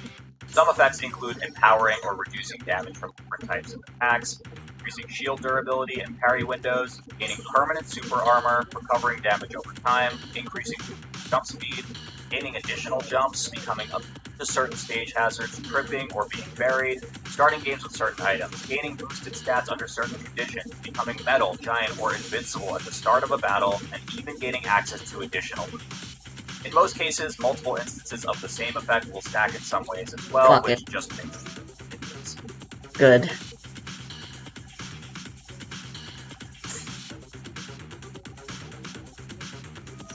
Now, by now, I think it's pretty clear that there's almost endless ways you can play Ultimate with spirits if you're willing to figure them out. The sheer volume of different builds is probably somewhere, honestly, in the low millions to billions, and with so many potential teams, it's no surprise that some of them can get kind of busted. Many who messed around with spirits in the early days of Ultimate or during the World of Light campaign might be familiar with Spirit Buff Olimar. Since Olimar's red pigment attacks counted as both weapons and fire elemental attacks, stacking synergistic effects on a spirit team led to some ludicrously strong attacks. But although Olimar might have been the king of the early spirits meta, his nerfs in the early patches of Ultimate helped to mitigate these effects somewhat, in turn leaving the door open for further experimentation. With Spirits On modes largely being absent from in-person competitive play, discussion of the game mode was largely relegated to online spaces, like the r/Smash Bros. Spirits subreddit or public arenas hosted using the game's online play. And although the meta has hardly received any mainstream attention, players dedicated to optimizing spirits have had 6 years to hone their craft, and in the process they've discovered some pretty wild builds. Both the Edelgard and the Black Knight primary spirits have an ability called Armor Knight, reduces movement speed by 30% in exchange for a 1.15 times multiplier on all damage and a 1.8 times multiplier to defense. Stacking this with the Halberd support spirit, which also grants Armor Knight, increases those modifiers to 1.25 times damage and a whopping 2.6 give them another times card. while maintaining the same movement penalty. This is widely considered to be the most effective build in the Fuck game it. in terms of just raw stats, out-damaging builds that purely focus on buffing attack. Okay, so if stats are king, what beats it? Well, what about a build that can reliably kill off of a single hit? Using effects like increased jump height, floaty jumps, lightweight, and additional mid-air jumps, characters like Mario, Samus, Fox, Pit, and CSS can effectively ladder combo you off of a single hit at 0, even on stages without platforms like Final Destination. Okay, so if one hit kills are king, what beats that? Well, equipping a Super Armor Spirit effectively nullifies this entire strategy, making the fighter immune to most combo starters as they take no Bazooka. knockback from the first hit. Then, to beat the Super Armor build, the players develop Spirit teams that kill off of grab, stacking jump and weight reduction effects with Donkey Kong to be able to KO an opponent from anywhere on stage off of cargo throw. Then, to beat the grab cheese build, players found highly mobile and defensive builds to avoid opponents and stall them out. Jigglypuff with a jump boost and a great auto heal spirit effectively becomes the ultimate hit run character and or Sonic's dealing 5% damage every 5 seconds and evading all attempts to pin her down. As you Oh can my probably imagine, god, this they have is White our Forest cycle of stuff. build development and adaptation keeps going and going. Shield damage builds can give almost any character a setup to break shield with just 1 or 2 hits. First strike advantage builds grant 5 seconds of invincibility if you land the first hit of the match, giving time for some characters to gather resources and others to fish for early KO options. Builds with impact run grant a hitbox to dashing that most fighters can confirm out of, and insta-drop gives equipped fighters a fast movement option that can be used for recovery mix-ups and to enable all kinds of combos and confirms. To really get into it, the sky's the limit on what you can do with spirits. So now this raises a perhaps logical question. Why don't more people play this way? After all, one could argue that building a spirit team is kind of similar to building teams in multi-character fighting games like King of Fighters or Dragon Ball Fighters, or even choosing assists in games like Skullgirls or Marvel vs. Capcom. But there's a number of factors in play that limit the ability to truly, fully implement spirits into offline competitive events. Unlocking them, the fact that they're unbalanced. First and What foremost, else? it's Honestly, just a culture thing. list could go Widespread on. adoption of spirits as a competitive game mode goes against a Oh lot god, of they the have a traditional Towers experience Angel. that many competitive Smash players have come to expect out of the game. Modes like Smash 4's custom moves and equipment have historically just not been viewed as core competitive game modes for tournament, at least not universally. This is not even considering, by the way, that adding spirits to competitive Smash could lead to complete chaos as it pertains to game balancing, which is a whole can of worms that would take far too long to dive into, but suffice it to say that there'd probably be significant resistance from at least parts of the community. By the way, if you want to see a video like that, you should definitely leave comments to let me know. Also, subscribe while you're over there. Second, Smash Ultimate is already an absurdly complex fighting game, just by sheer volume. More than 80 playable characters, these more than any other mainstream fighting game, Ultimate already demands a lot of knowledge from its top players. Typically need to know how to play a significantly high number of matchups, what sort of interactions to look out for, what combos may not work across a wider cast of characters than some RPGs have. Trying to add another layer of knowledge via spirits would easily pass the limit of how much information players are able to retain. But, as we alluded to earlier, the single greatest obstacle to competitive offline spirits mode is one of logistics. In order to run tournaments, organizers need, well, the game and consoles to rotate, sometimes up to hundreds, depending on the size of the event. In order for that setup to be tournament ready, it already needs to have purchased both DLC packs and unlocked all 60 characters outside of the starting roster, already a sizable amount of work. Requiring tournament setups to have spirits unlocked as well, which would be necessary in a theoretical spirit team-focused meta, would balloon the amount of time required per setup to untenable numbers. The most efficient way to obtain every single spirit in the game involves 100%ing the single-player campaign to obtain all 600 or so available spirits there, accumulating the in-game resources to summon all 144 spirits available in the summoning menu, completing all 11 DLC. Come on, man. Just answer.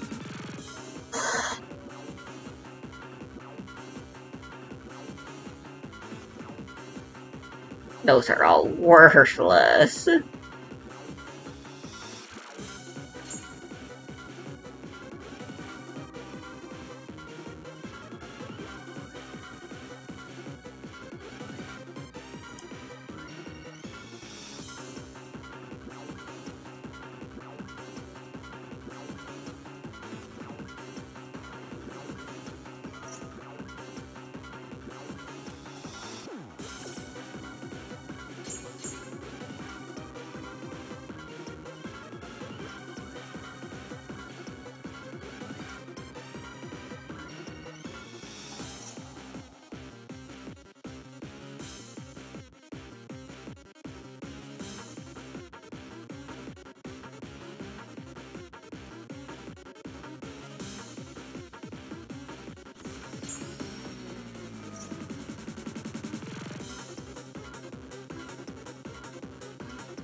still need to get rid of Diviner here. Fortunately, I have no real good way of doing that.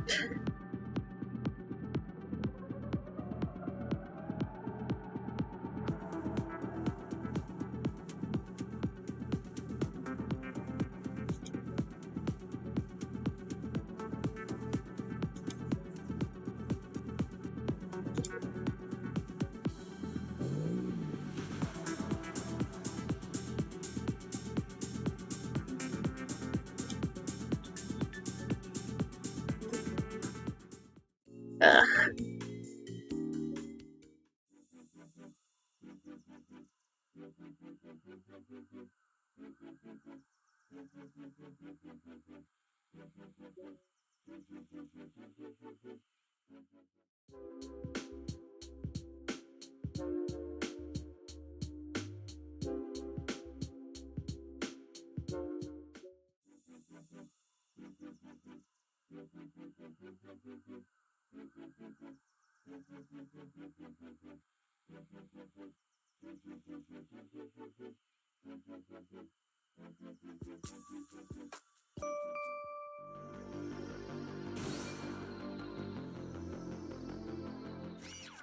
Summoning menu, completing all 11 DLC spirit boards, and then obtaining the remaining some odd 700 spirits or so by continually grinding in-game modes, refreshing shops, or clearing out the spirit board, which by the way includes obtaining certain spirits that are exclusive to timed events. And in case that somehow wasn't enough, each setup would also need every primary spirit to be leveled up to the cap of 99. Overall, the process of readying one setup for competitive spirit play could easily take hundreds, if not thousands of hours. It's this steep logistical requirement of needing to source potentially dozens of copies of the game with spirit completion that marks the most pressing barrier to hopefuls of competitive spirits.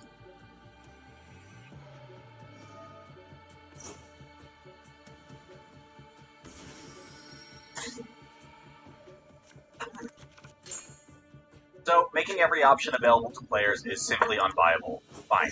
But spirits are so impactful on the game that even a small number of them can make a huge difference. What if you only needed one option?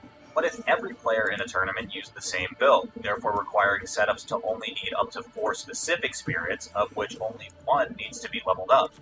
Maybe that's a different story? Several game modes in this vein have been tried and tested throughout Ultimate's lifespan, but the one that's lasted the longest and gained the most popularity is called SSQM, or Super Smash Queen Metroid. Originating in the Japanese scene, the format uses the Queen Metroid spirit. The primary trait lowers the jump height of the equipped fighter. The spirit team is then outfitted with 3 support spirits, 2 with landing lag down effects and 1 with the lightweight effect.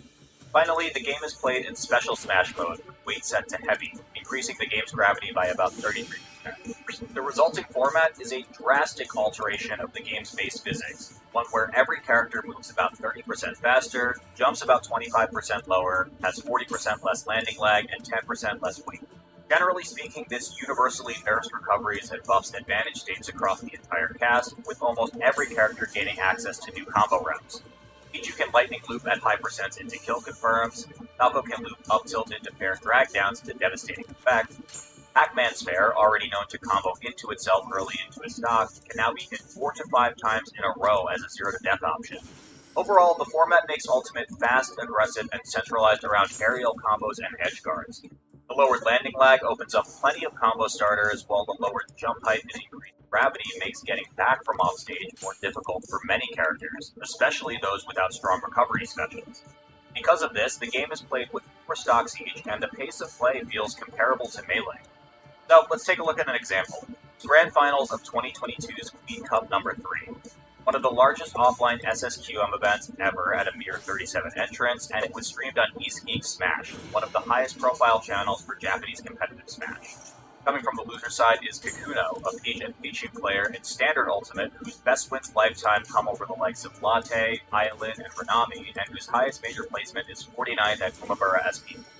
Respectfully speaking, Kikuno is not the most high-profile player ever in Vanilla Ultimate. But in SSQM, though, Kikuno has reinvented himself. At the previous Queen Cup, Kikuno played 5 characters across the bracket, making an impressive run all the way to 2nd place. Now, having added one more character to the lineup, he faces the same player who ended his run last time, the widely accepted best SSQM player in the world, AA. AA is a bit more accomplished in Vanilla Ultimate, taking sets off the likes of Kaninabe, AIM, and Jigaimo with a combination of Shulk and Aegis, and managing to place 33rd at the Super Major EVO Japan 2020. But undoubtedly, AA is a hidden boss, not all too well known to the wider Smash audience. This format, though, AA is king, and unlike his opponent, he only needs one character to maintain his reign. Over the course of this grand final set, AA demonstrates why Beat Brawler is currently considered the strongest character in SSQM. Ice barriers. What? No, please! Get the fuck out of here, Walt! This is my character! Brawler's neutral air is already good at everything, but in this game mode, it becomes even more devastating, since he can now throw a bunch of them out way faster than he did before. While AA's choice of up B, helicopter kick, is pulled down by high gravity, feint jump and burning dropkick are not, letting Brawler keep most of his recovery strength from the base game. And as for that up B, boy does it kill confirm. Brawler can chain up airs much faster than he can normally, eventually leading to this absolutely disgusting angle from helikick. Are we sure this guy's not DIing out? Anyways, AA uses these tools masterfully, taking half of Kikuno's stocks with helikick and securing the second set of grands 2 games to none. Pretty fucked up Pichu's got to share the top tier spot with Brawler. That matchup already sucks in the base game.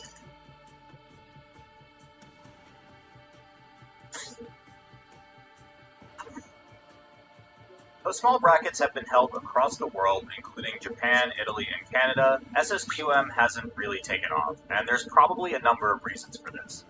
First, and perhaps most straightforward, the Queen Metroid spirit necessary to even play the format isn't even available in the single-player campaign, meaning that the fastest way to get it is to grind up in-game currency and then repeatedly refresh the spirit board until you get lucky enough for it to show up. Also, since the mode relies on playing with increased gravity, it's not supported online and can only be played in person. Sadly, these two factors alone likely limit the extent to which the game mode can ever be truly widespread. Still though, smaller communities and aggressive roadblocks have never stopped these people. The merit of the format somewhat speaks for itself, with its high-octane gameplay and dedicated community. The most recent tier list seems to predominantly favor fast, aggressive brawler/swordy archetypes, which many viewers of Modern Ultimate may find refreshing, to say the least. But moreover, SSQM is fascinating as a case study for what spirits have the potential to accomplish in a game like Smash Ultimate.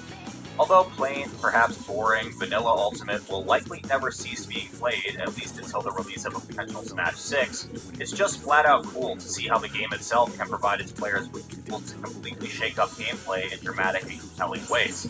Already, players are experimenting with other single spirit team formats, like 50XX, which aims to get a game feel as close to Melee as possible, or SSDB, which, yes, stands for Super Smash Dragon Ball, and yes, is a very fitting moniker. And with so many more abilities and combinations left to experiment with, there are likely infinite possibilities for unique formats and experiences yet to be discovered. When Spirits were first announced, the prevailing sentiment was that they were just lazy, collectible images in place of the many trophies we've had before. But over the years, I've at least come to understand that the implementation of Spirits was anything but lazy, and has instead opened up a whole world of depth for what's already by far the largest Smash game of all time. Not bad for a feature most players probably haven't touched since they first launched the game. So, who knows? Maybe this will get you to try out a wild and wacky new game mode. Maybe it'll just get you interested at what could potentially be out there. I know I'm interested. Thanks for watching. I don't know how to side Hey, deck thank you so much for anymore. watching. I really hope you enjoyed today's video, and if you did, it would mean a lot to me if you subscribe to the channel. Me and the team are Or more working really hard accurately to start say, I posting here a lot suppose, more is, often, and I would did love I for us to ever hit a know big how to milestone side together deck pretty at soon. all? Alright, that's it. Thank you again for watching, and we'll see you next time. Bye.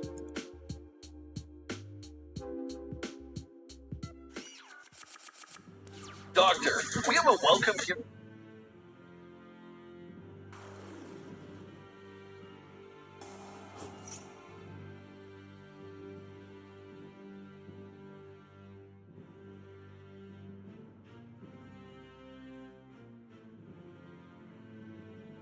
To look at something and just I got jump scared. I That alt was tab. so funny. What just happened to me? Okay. Well, the nuclear alarm There's went new off. labyrinth You're about support. to die.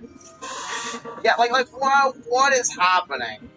Beavers, cows, Non-binary nouns. Never thought I'd make an offline video for once in the actual reason that Streamlabs is fucking my internet, and I think I hate Xfinity with a burning passion. Anyways, new card! Bat chest! We got a nice little lab card that came out, and this is the worst piece of shit. Straight poo-poo, straight baloney. This card is not the bee's knees. We're going to talk about it today. But before we get into today's video, this video is brought to you by Summers Texas. Summers Texas is a digital indie TCG that's been in development for the past 4 years out of love for games like Yu-Gi-Oh! And Marvel Snap. The game is designed for a dynamic back and forth with both players taking turns simultaneously and neither player ever feeling completely shut out of the game or feel like they're watching their opponent perform a cutscene while they're comboing off. The game is currently available in early alpha, which is completely free to download and play on both before you want to give Summers Texas a look. Oh, I don't care what anyone says. When I It's not even a labyrinth name.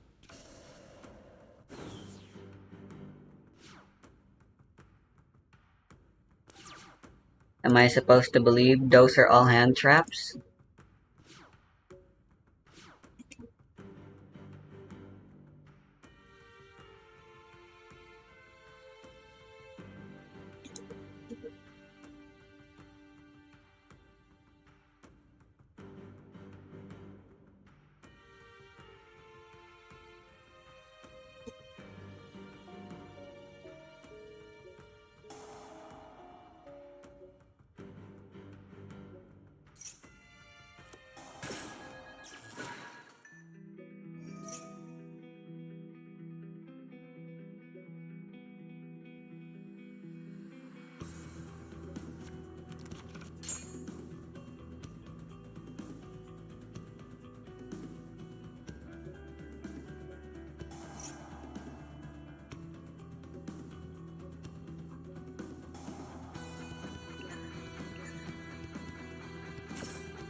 Might be an effect failure.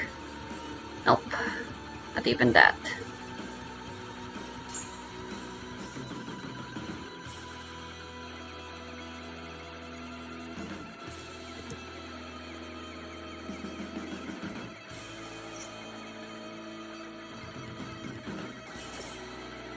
Impulse.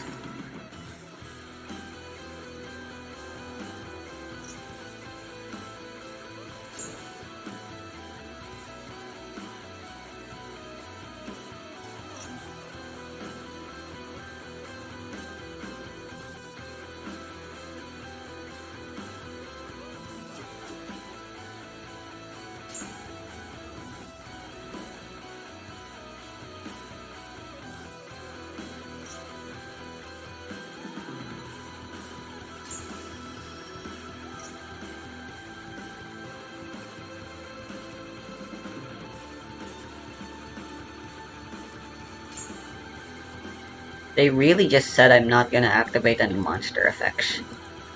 Any hand traps. Or they just straight up didn't have any.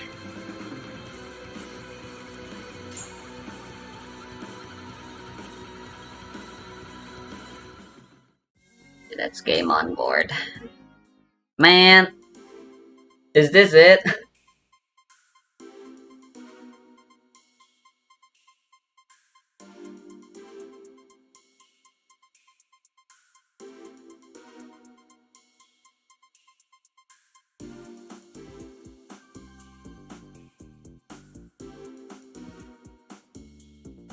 What? The Read fuck? this card, or heard That's- that fucking super bad trapaholic shit straight into the Thunderdome. So, it's a normal That's trap. fucking You can only activate atrocious. one card with this means per turn. If you target a spell trap you control, destroy it, and then you set a normal trap from your deck, except Trapaholic, and it can be activated this turn while you have 3 or more traps in your graveyard. First off, 2 things. 1, artwork. I mean, this shit looks so clean. I think Lab is up there with, like, top 5 favorite artworks. Actually, it's first place. I be doing into this shit. And second, where's my goddamn scissor babe? Konami, I know you're hiding her. Please, I don't even care if she's a fucking vanilla. Just give it to me. I need this. And I think this card fucking sucks. I'm sorry. I know it features our girls. I know that this card is pretty okay when you first read it for the first time.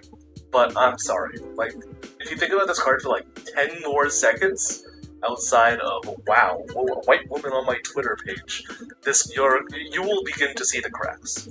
Also, shout outs to Dahlia for actually opening her third eye, understanding that not every purple card automatically means good card in Labyrinth. But instead of just listing a bunch of arguments, what does that just be yapping at the computer for another 8 minutes?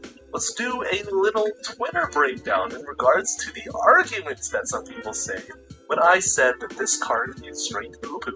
So a lot of people thought that Trapaholic, I'm just gonna say Trapaholics now. I don't care if I get sued by fucking Superbad and Michael Cera. Like, fucking, I'll see you in court, buddy. Some people said that, oh, Trapaholics doesn't mean that it has to target, another card. It could just target itself, because it doesn't say you can't. And that's what I thought. Anyways, Konami said, no, that's not how these card effects work. If you look up the OCG rulings for how, like, MST works for cards like that, with similar effects, even though they technically, like, if you it, like, there's nothing stopping them from destroying themselves. Like, you can just not, because Konami said no. This isn't like a marked for destruction thing, like, bouncing spell traps. This is just a Konami just said, nope, you're not allowed to do that. That's not cool with us, buddy. I'm like, okay, sure, whatever, I'll go fuck myself. Some people thought that it's a sort of side grade, or maybe a weird upgrade to Trap Trick. You don't have to run 3 ofs in regards to needing it for your consistency or your engine, able to have more open space in your deck list, and that's not an incorrect way of thinking. If you actually look at Lab deck list, this is what I'm currently playing. Don't steal this. 100% Stevie property. You will go to jail. When you look at the Labyrinth engine and just how many engine requirements this deck needs, triple Ariana, triple Arias, 1 lady, 1 lovely, triple furniture, 1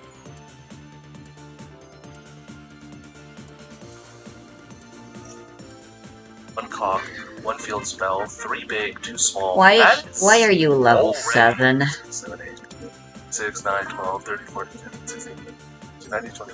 That is already 21 cards He's dedicated another to your dark engine. And because this is a trap level deck, 7 it knows your spellcaster. traps. Let's assume you play literally the minimum of Daruma and Trap Trick. That is a lot of cards that you have And to unfortunately, just she's being for iconic for all the just wrong use Trap reasons. Trick. Think of the Ice Drag's Prison. You don't have to play Anyway, you're Backtrack. supposed to You have work with play your Fine archetype. Lab Why as are a you deck level 7? where you kind of have to play a certain A level that does of literally trap nothing for cards your to archetype. Open them and to cycle through them and to be able to make actual real power plays. Except for Snake Eyes, but levels don't matter with That links. big welcome, that'll do it. But the thing is that with that in mind, you actually kind of do want to keep hands with power traps because again, you're playing Labyrinth. You're not playing a field deck. You're playing Labyrinth. It's pretty much a scam. you kind of do have to open hands with a degree of stackiness and consistency with them. Think of like hands where you have like 3 engine pieces and your 2 non-engine, which is a pretty normal hand, except your non-engine is like Karma Cannon Trap Trick. Like, that shit's like an FTK versus like 80% of the field. Additionally, Trap Trick does have a lot of natural synergy when you're thinking of cards like Arius, because you're able to like Arius, go set the Trap Trick, then you like manage the welcome, activate the welcome, go Ariana, blah blah. You have combos with Labyrinth Setup, you have a bunch of cute little combos with like Lady Lab and Coup Clock. You're able to like activate Coup Clock, special the Lady, set the Trap Trick, activate the Trap Trick, Lady Lab Chain Link 2, set up the Sack Trap, do a welcome, hit the gritty. You guys get the idea. There are a lot of things that Trap Trick just naturally has over Trapaholics, just because you're able to activate Trap Trick immediately. Like, yes, you do technically lock yourself, but the flexibility that Trap Trick has and the instant speed or payoff is just leagues and leagues ahead of a card where you do have to have a massive degree of setup. Some people said that it combos with rollback. You could say, like, if you open rollback, you could pop it with Trapaholics, and then you know, you just don't really care because you already want rollback engraved. I'm sorry, are we playing the same deck?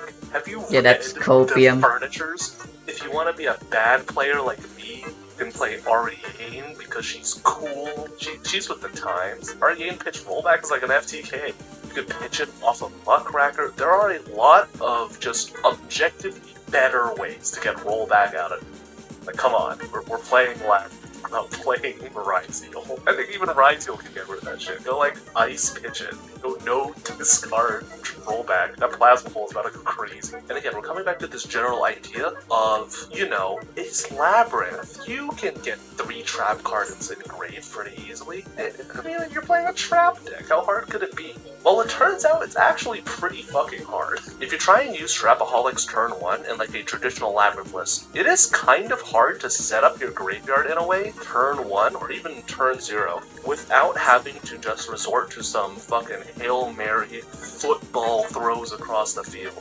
You'd have to open very specific, like 4-card combos that include furniture and impulse that just get so messy. It is just so bad. In fact, I think the only way to actually have Trapaholics be live is to open a hand with like Arius, Chandelier, Stovey, Coup Clock, and Lady Lab. And that is like a very, very generous way of like describing like a objectively dog shit combo. Like, it is not a real combo. You should never have to think of it, because you'd have to like do like the furniture combo that gets the first trap engraved, and then you go like Ariana, grab like, I don't know, a fucking card, and then you like discard that off the second furniture, and then like off the Lady because she's on the board. You would have to set Trapaholic, and then you Trapaholic your own card off of the Coup Clock or the Arius or some.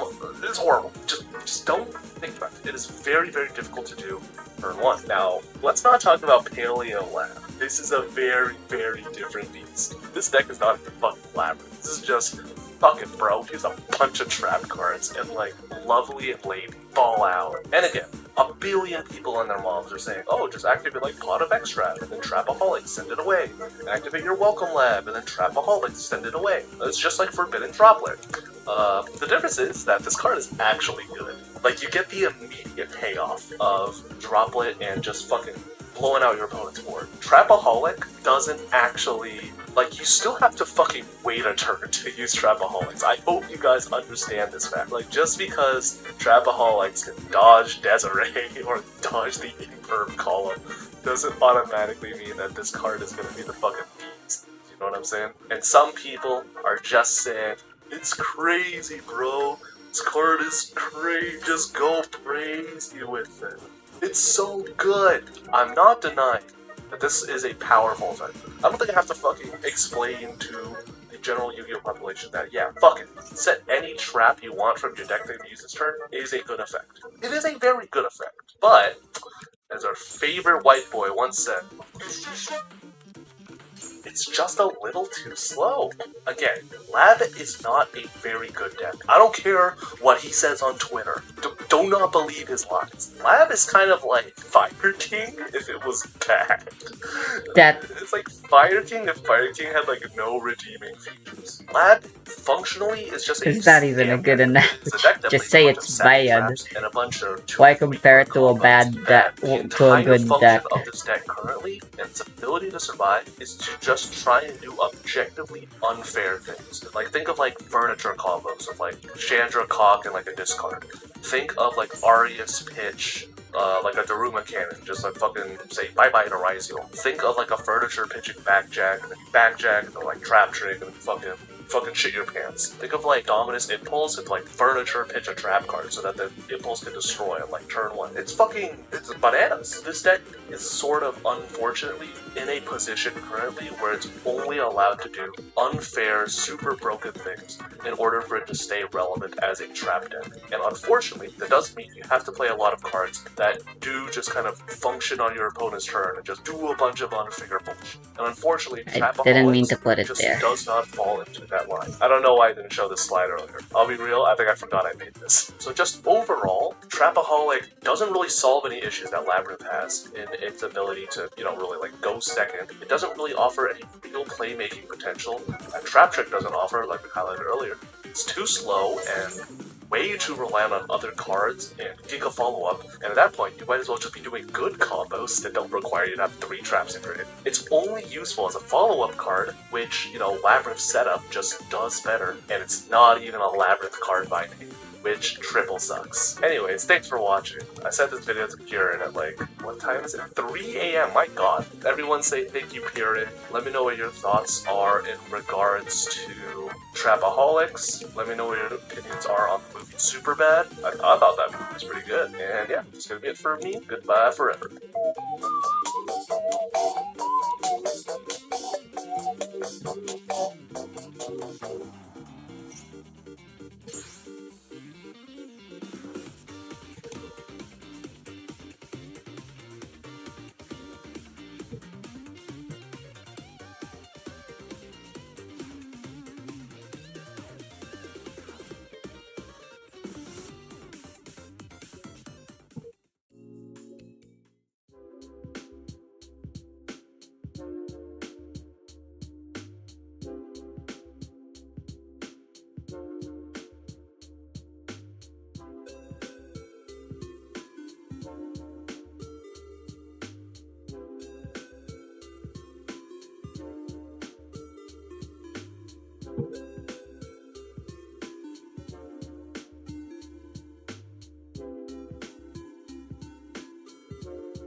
C. Goody is the player that was playing the Fiendsmith Ryziel deck.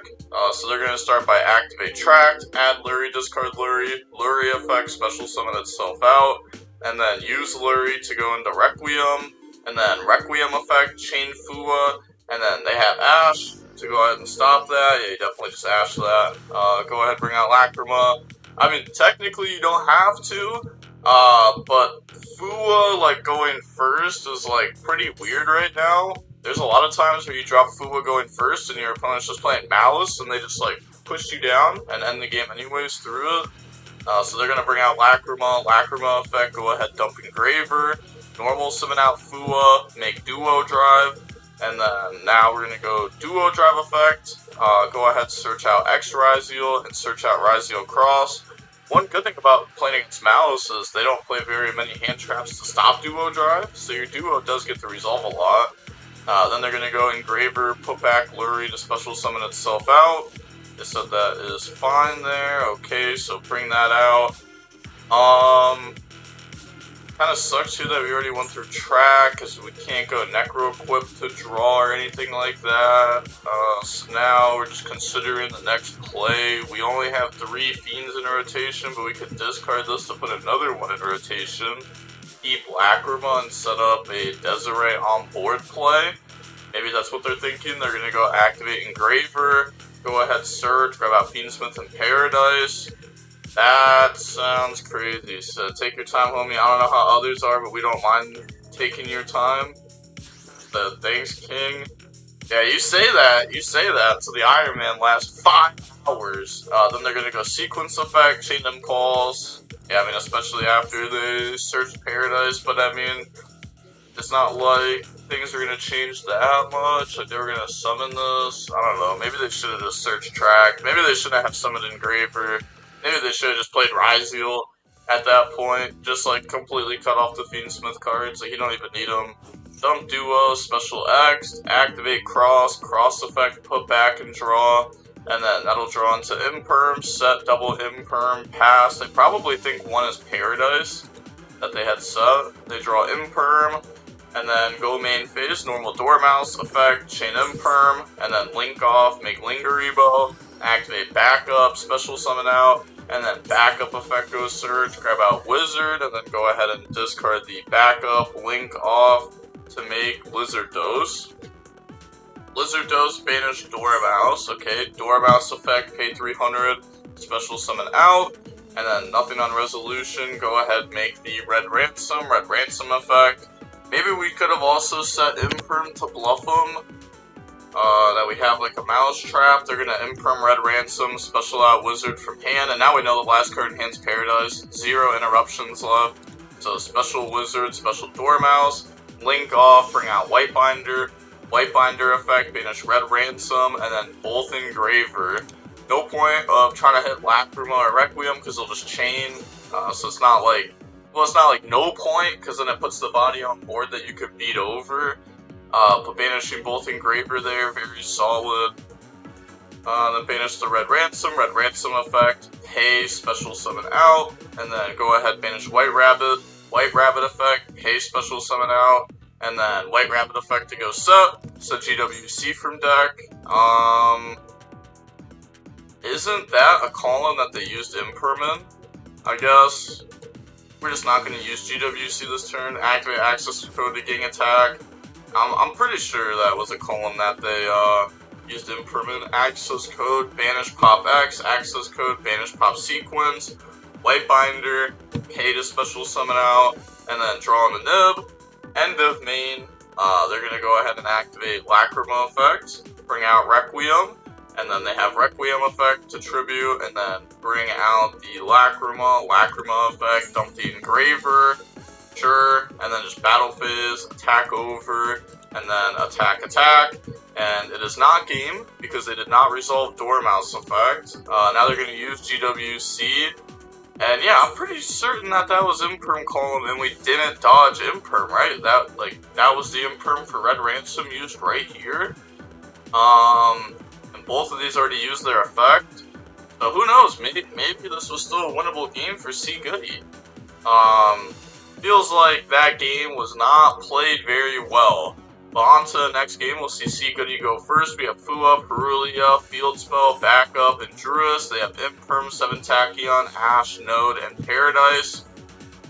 So we'll go Draw Phase Perulia. They Ash Blossom it, which has just got to feel really bad too, because like...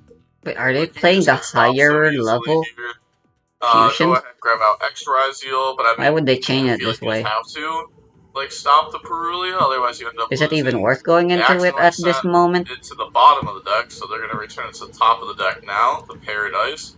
Dump Duo, Special X. To be honest, I wouldn't have even fixed it in that spot on DB. I would just Special X, use the effect, and if they let it go through, then my deck's getting shuffled anyways. If they don't let it go through, then I'll be like, alright, I messed up, let me show you the card. I would've just went for the negate So they're here. going to go ahead, X, grab out Sword.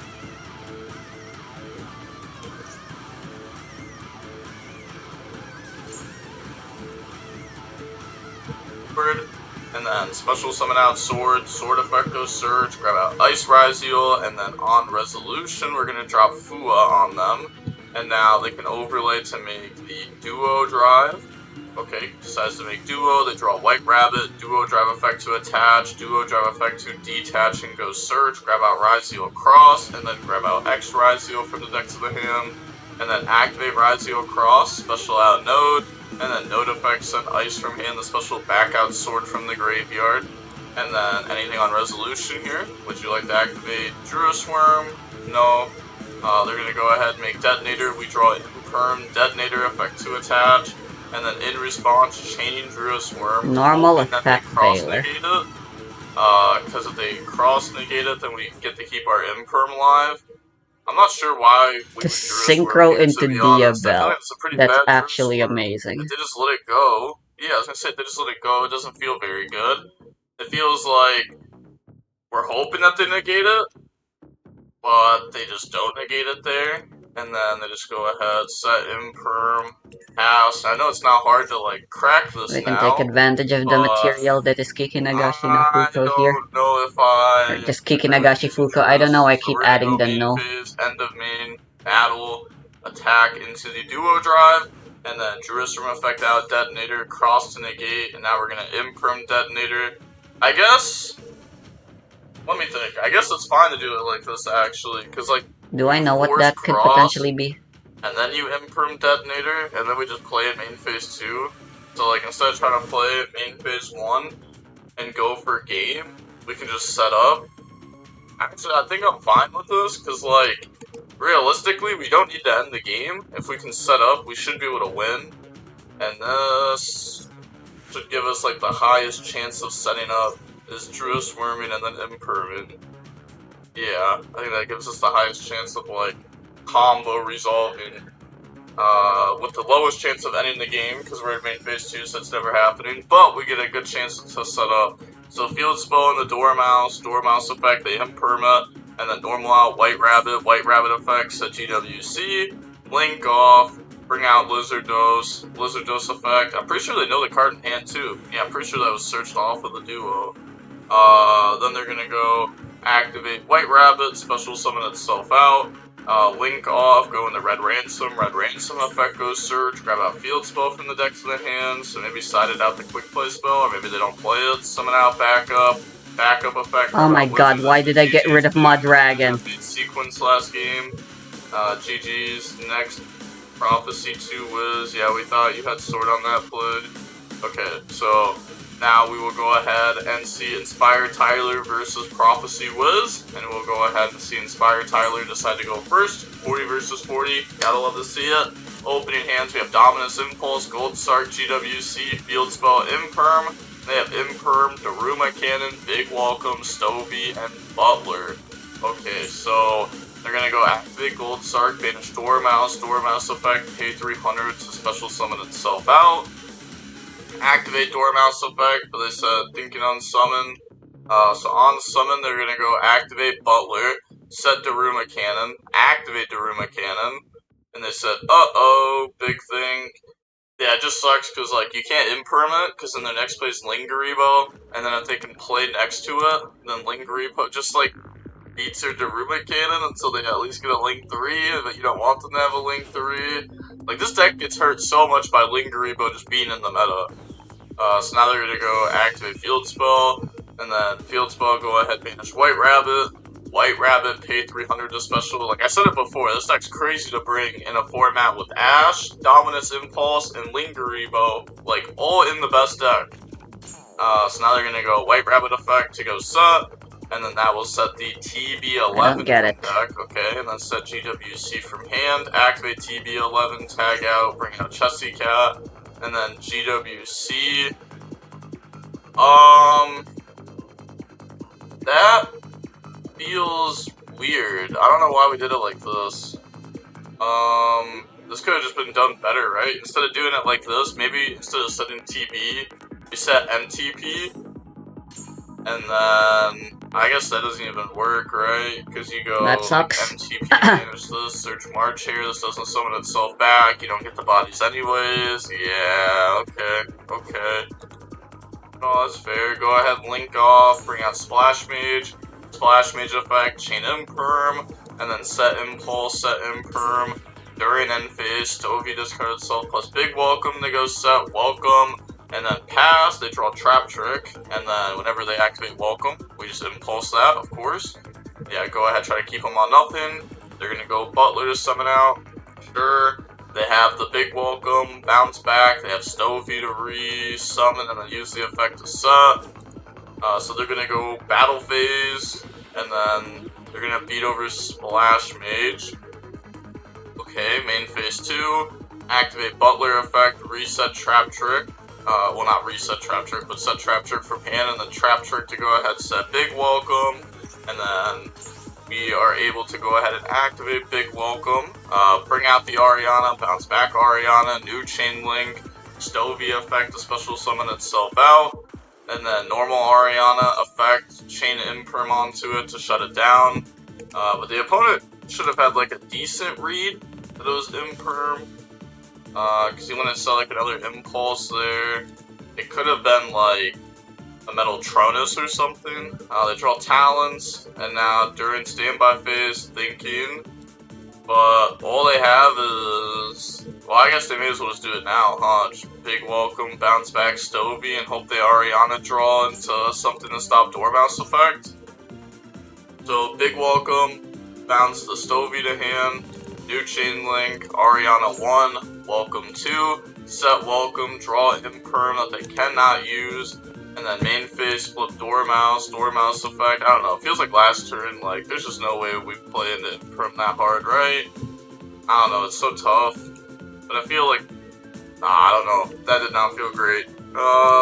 Dormouse effect go banish, and then the Labyrinth just submits defeat. Is this about to be a quick little Inspire sweep? We got Thrust, Nib, Marcher, Thrust, Ash. They have Daruma Cannon, Butler, Lovely, Big Welcome, Stovey. Okay. Not good Malice Engine in this hand. So they'll go main phase, Butler, discard, set Big Welcome, normal summon out Stovey, activate Big Welcome, chain Ash, chain Butler to resummon itself out.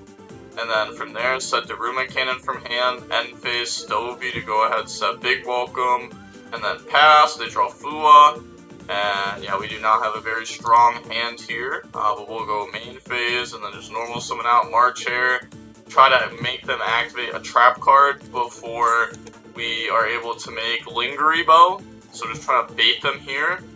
So they said on normal summon, Big Welcome, summon out Lovely, bounce back Butler, and then Lovely 1, Stovey 2, so special summon out, pop Marcher, and then we have Thrust, so Thrust is going to go ahead and grab us Gold Sark, okay, and then activate Gold Sark, so let's try to go for Talents, into maybe like draw 2, we're just going to go ahead and Gold Sark in the Dormouse, and then hope that our opponent's set card is not a real trap. I don't know if I agree with this. I feel like maybe we just like had to go Thrust in the Talents draw 2, and hope that we just draw absolutely bonkers. Because if we just go like Gold Sark in the Dormouse, if they have like any real trap, like they're just gonna stop it. So they're gonna activate Daruma Cannon, chain Stovey, go ahead set from deck, and then end of main, and now we just lose. They draw Lady, go main phase, flip Lovely effect to go ahead and reset Daruma Cannon, activate Lady effect, special summon itself out, activate Welcome, chain Lady, go ahead set Dominus Impulse, and then bring out Ariana, and then think of Ariana effect.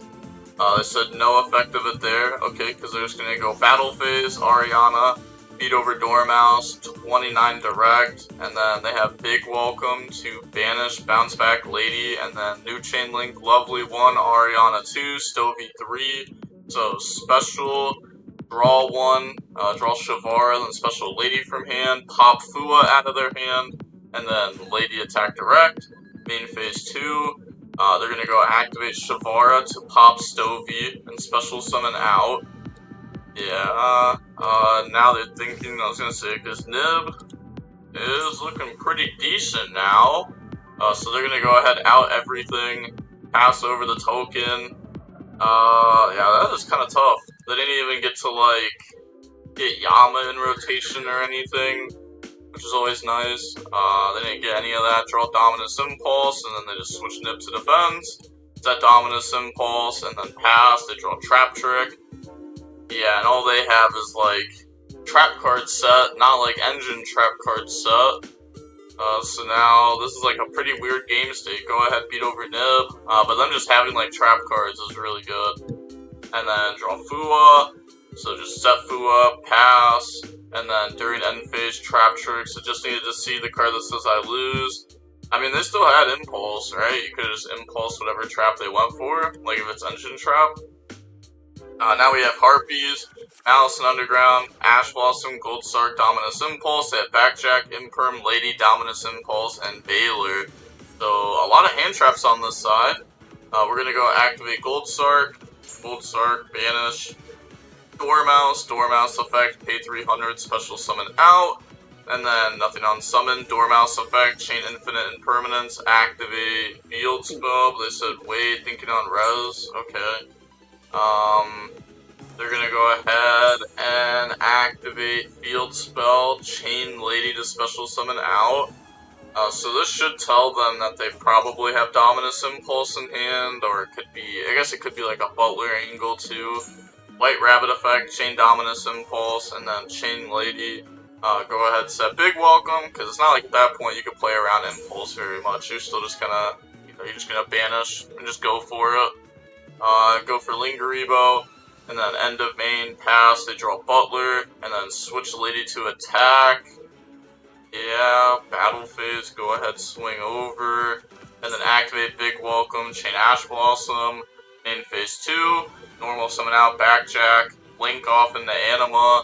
And then Backjack effect to go ahead and look at the top 3. And we can see Welcome, Backjack, and Big Welcome at the top. They're going to stack Welcome here, which makes sense because they already have Big Welcome in the grave. Then just go ahead and pass turn. They draw a Nib, so just like no engine. Yeah, no engine. End phase, Backjack, set Welcome, activate Welcome. And then chain impulse, and then the chain lady to go set. Yeah, we were hoping that they'd forget that they could do that, and now it's just game. Yeah, GG. Next account is YCS Griff. Okay, now we will go ahead and see YCS Griff versus Prophecy Wiz, and Griff will decide to go first. And we have Gold Sark, Ash, Backup, Allure, and Impulse. They have Stovey, Big Welcome, Butler, Lady, and the Black Oat Laughs. So go main phase. So they have a lot here. Even though they drew like mainly engine, they have Stovey, discard Black Oat Laughs. They have Lady summon itself out. They have Butler into Big Welcome. Or maybe we Butler in the Black Oat Laughs, Stovey, discard Big Welcome. And then you have Bounce. Oh my gosh, you actually have like a decent amount set up through that. Go ahead, banish Dormouse, and then Dormouse effect, pay to summon itself out, and then they're thinking here, what exactly they want to do. So on summon, they're going to go activate Butler effect, chain lady effect, special summon out, set big welcome, activate big welcome, they Ash Blossom that, holding the impulse, and then Butler special summon itself out. And then on res, they're going to go Stovey, discard self plus Black Oat Laugh, set welcome, and then Black Oat Laugh, calling Dormouse. But this has got to feel really good if you are the Mouse player, right? Because now you just FTK them. Like, they just put every card on board. Like, they actually just hand rip themselves for 5, basically. And they have no interruptions left. Go for Lingeribo, backup effect, special summon out, effect to go Surge, and then that will be grabbing out the Wizard from the deck to the hand, and then discard the Allure of Darkness. Okay, go ahead, link off in the Splash Mage, summon back out, and then, yeah, they just go ahead and emit defeat. It said, my bad, hosted, best of 1. Okay, so now we will hop into the next game, and we will see Labyrinth decide to go first. Opening hands, we have Nib, March Hare, Thrust, Dormouse, Backup. They have Stovey, Daruma Cannon, Black Oat Laughs, Ariana, and Lovely. So they're gonna go main phase, normal out Ariana, effect, grab out Ku Klux. So they actually really like keeping Nib in against this deck. Maybe it's just because they're playing the Unchained cards, or maybe it's because their side deck just doesn't have anything for Labyrinth, which, you know, is fair. Is fair. You're not really preparing too much for like trap decks right now. So they're going to go ahead, Surge, and then Ku Klux effect, and then activate Stovey, discard itself plus Lovely, set Big Welcome, activate Ku Klux effect, special summon itself out from the graveyard, activate Big Welcome, summon out the Ariane, bounce back Ariana, Ariane effect 1, Stovey 2, so special summon out, and then draw Butler, and then thinking that they should special, and they do special Butler, and then Ariane effect, send the Black Goat Laugh, so summon out Backjack from deck, and now we're just gonna let them keep going? I don't know how I feel about letting them keep going. To be honest, I feel like after the opponent summons Butler, I'm just dropping Nib, but I could see them waiting for Ariane effect. It's like a little risky though. They might not even activate it, and if they do activate it, they might be discarding something good and just bringing out Backjack anyways. Like, I don't know. I don't think I want my opponent to get this far. Like, now they just got Yama in rotation for free and a Shavara in hand. So now Link off, summon out Soul of Rage, and then Shavara effect, pop the Backjack, and then Chain Nib. Okay. That's fine. Doesn't want Shavara to be put into the graveyard to get escape. Now they're gonna go Backjack effect to get the top 3, hits Trap Trick off of that. So yeah, definitely just stacking Trap Trick to the top of the deck, and then set Daruma Cannon. During the main phase, we're gonna go March Hare, Banish. Yeah, this nib was played really bad by YCS Griff here. The opponent now has Shavara effect, like target Daruma Cannon, chain Daruma Cannon, and then Shavara pop special. Now that a card was popped, Yama, Banish, summon out Solar Rage effect, and it's like all this extra stuff. Backjack, like think about it, Backjack, Solar Rage into SP were all added onto this board extra because they didn't drop Nib early. Otherwise, like, they just wouldn't be there. They just wouldn't be there. They wouldn't have that option. So, still main phase, March Hare, the door mounts, but it's really good to do this. Like, you start your turn with so many bodies. Draw Dominus Impulse, and then think during standby phase, because, I mean, they could go first action, Lingeribo. But the thing is, what do? Do you activate the Daruma Cannon? Because that doesn't do anything, because they could just flip all their monsters. So they're going to go main phase, Dormouse, banish White Rabbit effect, pay 300, special summon out, activate the effect to go ahead and set GWC from deck, and then on resolution, Black Goat Laughs calling White Binder, which is fair, White Binder does probably just end up winning the game down the line against a graveyard like this. You just trade so crazy into it. Go ahead, make Lingeribo, and then link off into Red Ransom. Red Ransom effect goes Surge. Grab out the Field Spell from the deck to the hand. And then now on resolution, nothing. Okay. Activate Field Spell. Banish Chessy Cat, pay 300, summon out. And then on summon, thinking if they want to try to do anything now, because I mean, they're okay. Go ahead, activate Daruma Cannon, chain Lingeribo, chain Butler to special summon out, and then they're thinking, because they do have Dominus Impulse, but they said that's fine, and then activate Butler effect, they said that's fine, bring out Ariana effect, and then chain Backjack to set the Trap Trick, and then Ariana, grab out Lady from the deck to the hand, and then now we have, we still have Shavara, we still have Trap Trick, we have Lady, but they said resolution is fine here. Go ahead, link off, just make access code effect again attack, and then on resolution of that, we're gonna go Shavara effect, popping Ariana, try to bring itself out, and then they could impulse this, and they don't have a trapping grave. So it won't destroy either, okay, but they're just gonna let that go out. I guess it's fair, you just like, they're just gonna go Yama, and we just impulse that, yeah. Yama Chainlink 1, impulse Chainlink 2, and then on resolution, activate Lady effect, special summon itself out, and then big welcome effect, banish to go bounce the access code, and then new Chainlink, Stovey effect to special summon out. Okay, now activate Thrust, and then Thrust is going to go ahead and grab out Gold Sark, yeah, then on resolution, thinking, because they have Trap Trick, so they could go for like Dominus Impulse, but okay, they're going to go Gold Sark, go ahead, banish March Hare effect, pay 300 to add itself back to hand. Then in response, nothing. Okay, so grab that. Activate March Hare. Try to banish to summon out.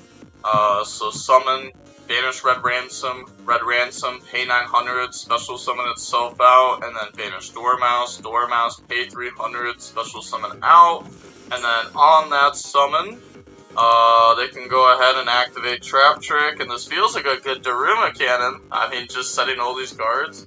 So Trap Trick, Chain Lady, set Big Welcome, set Daruma cannon, and then to activate Daruma cannon.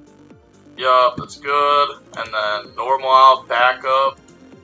Backup effect to go ahead, search, and then discard one. And then they just submit the feats on the game 3. Mouse goes first.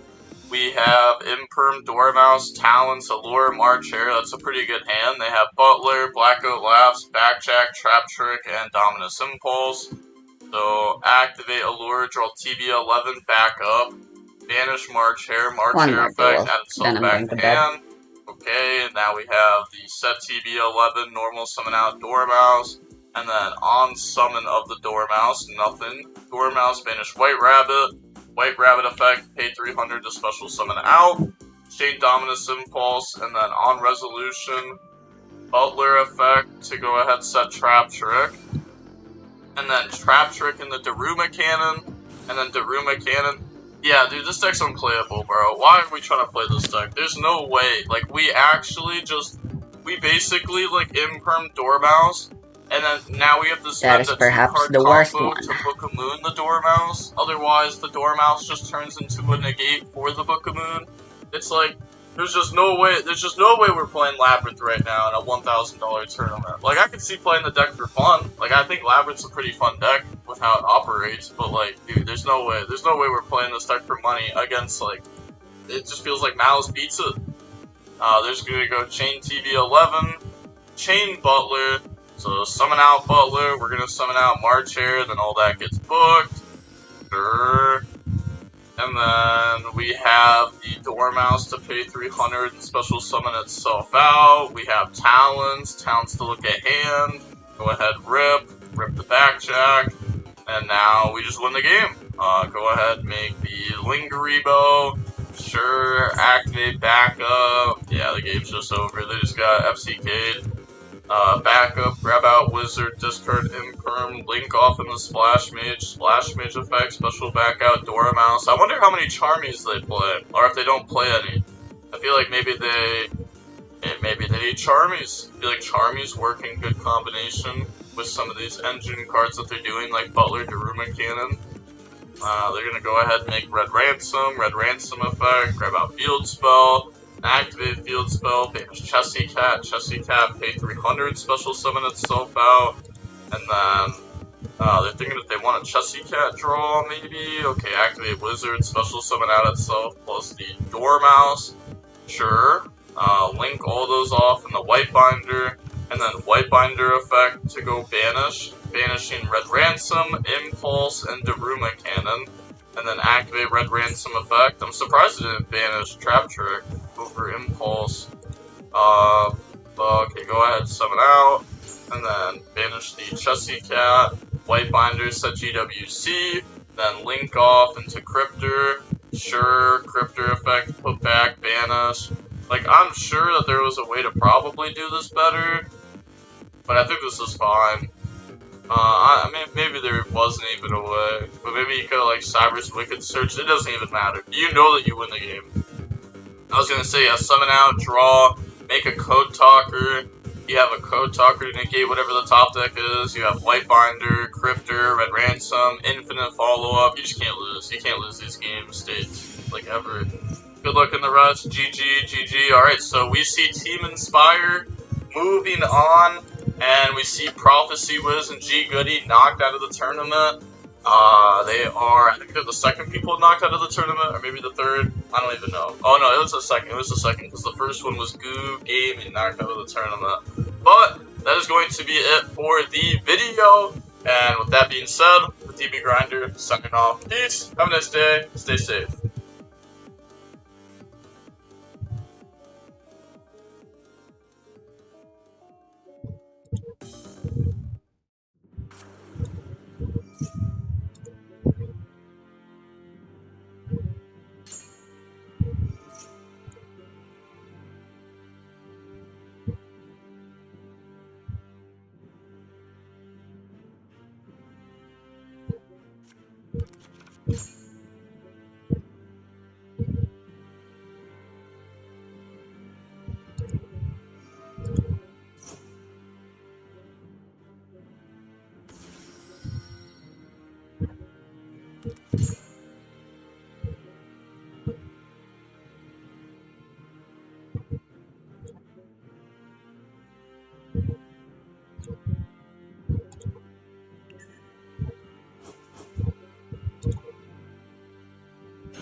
Kinda guessed.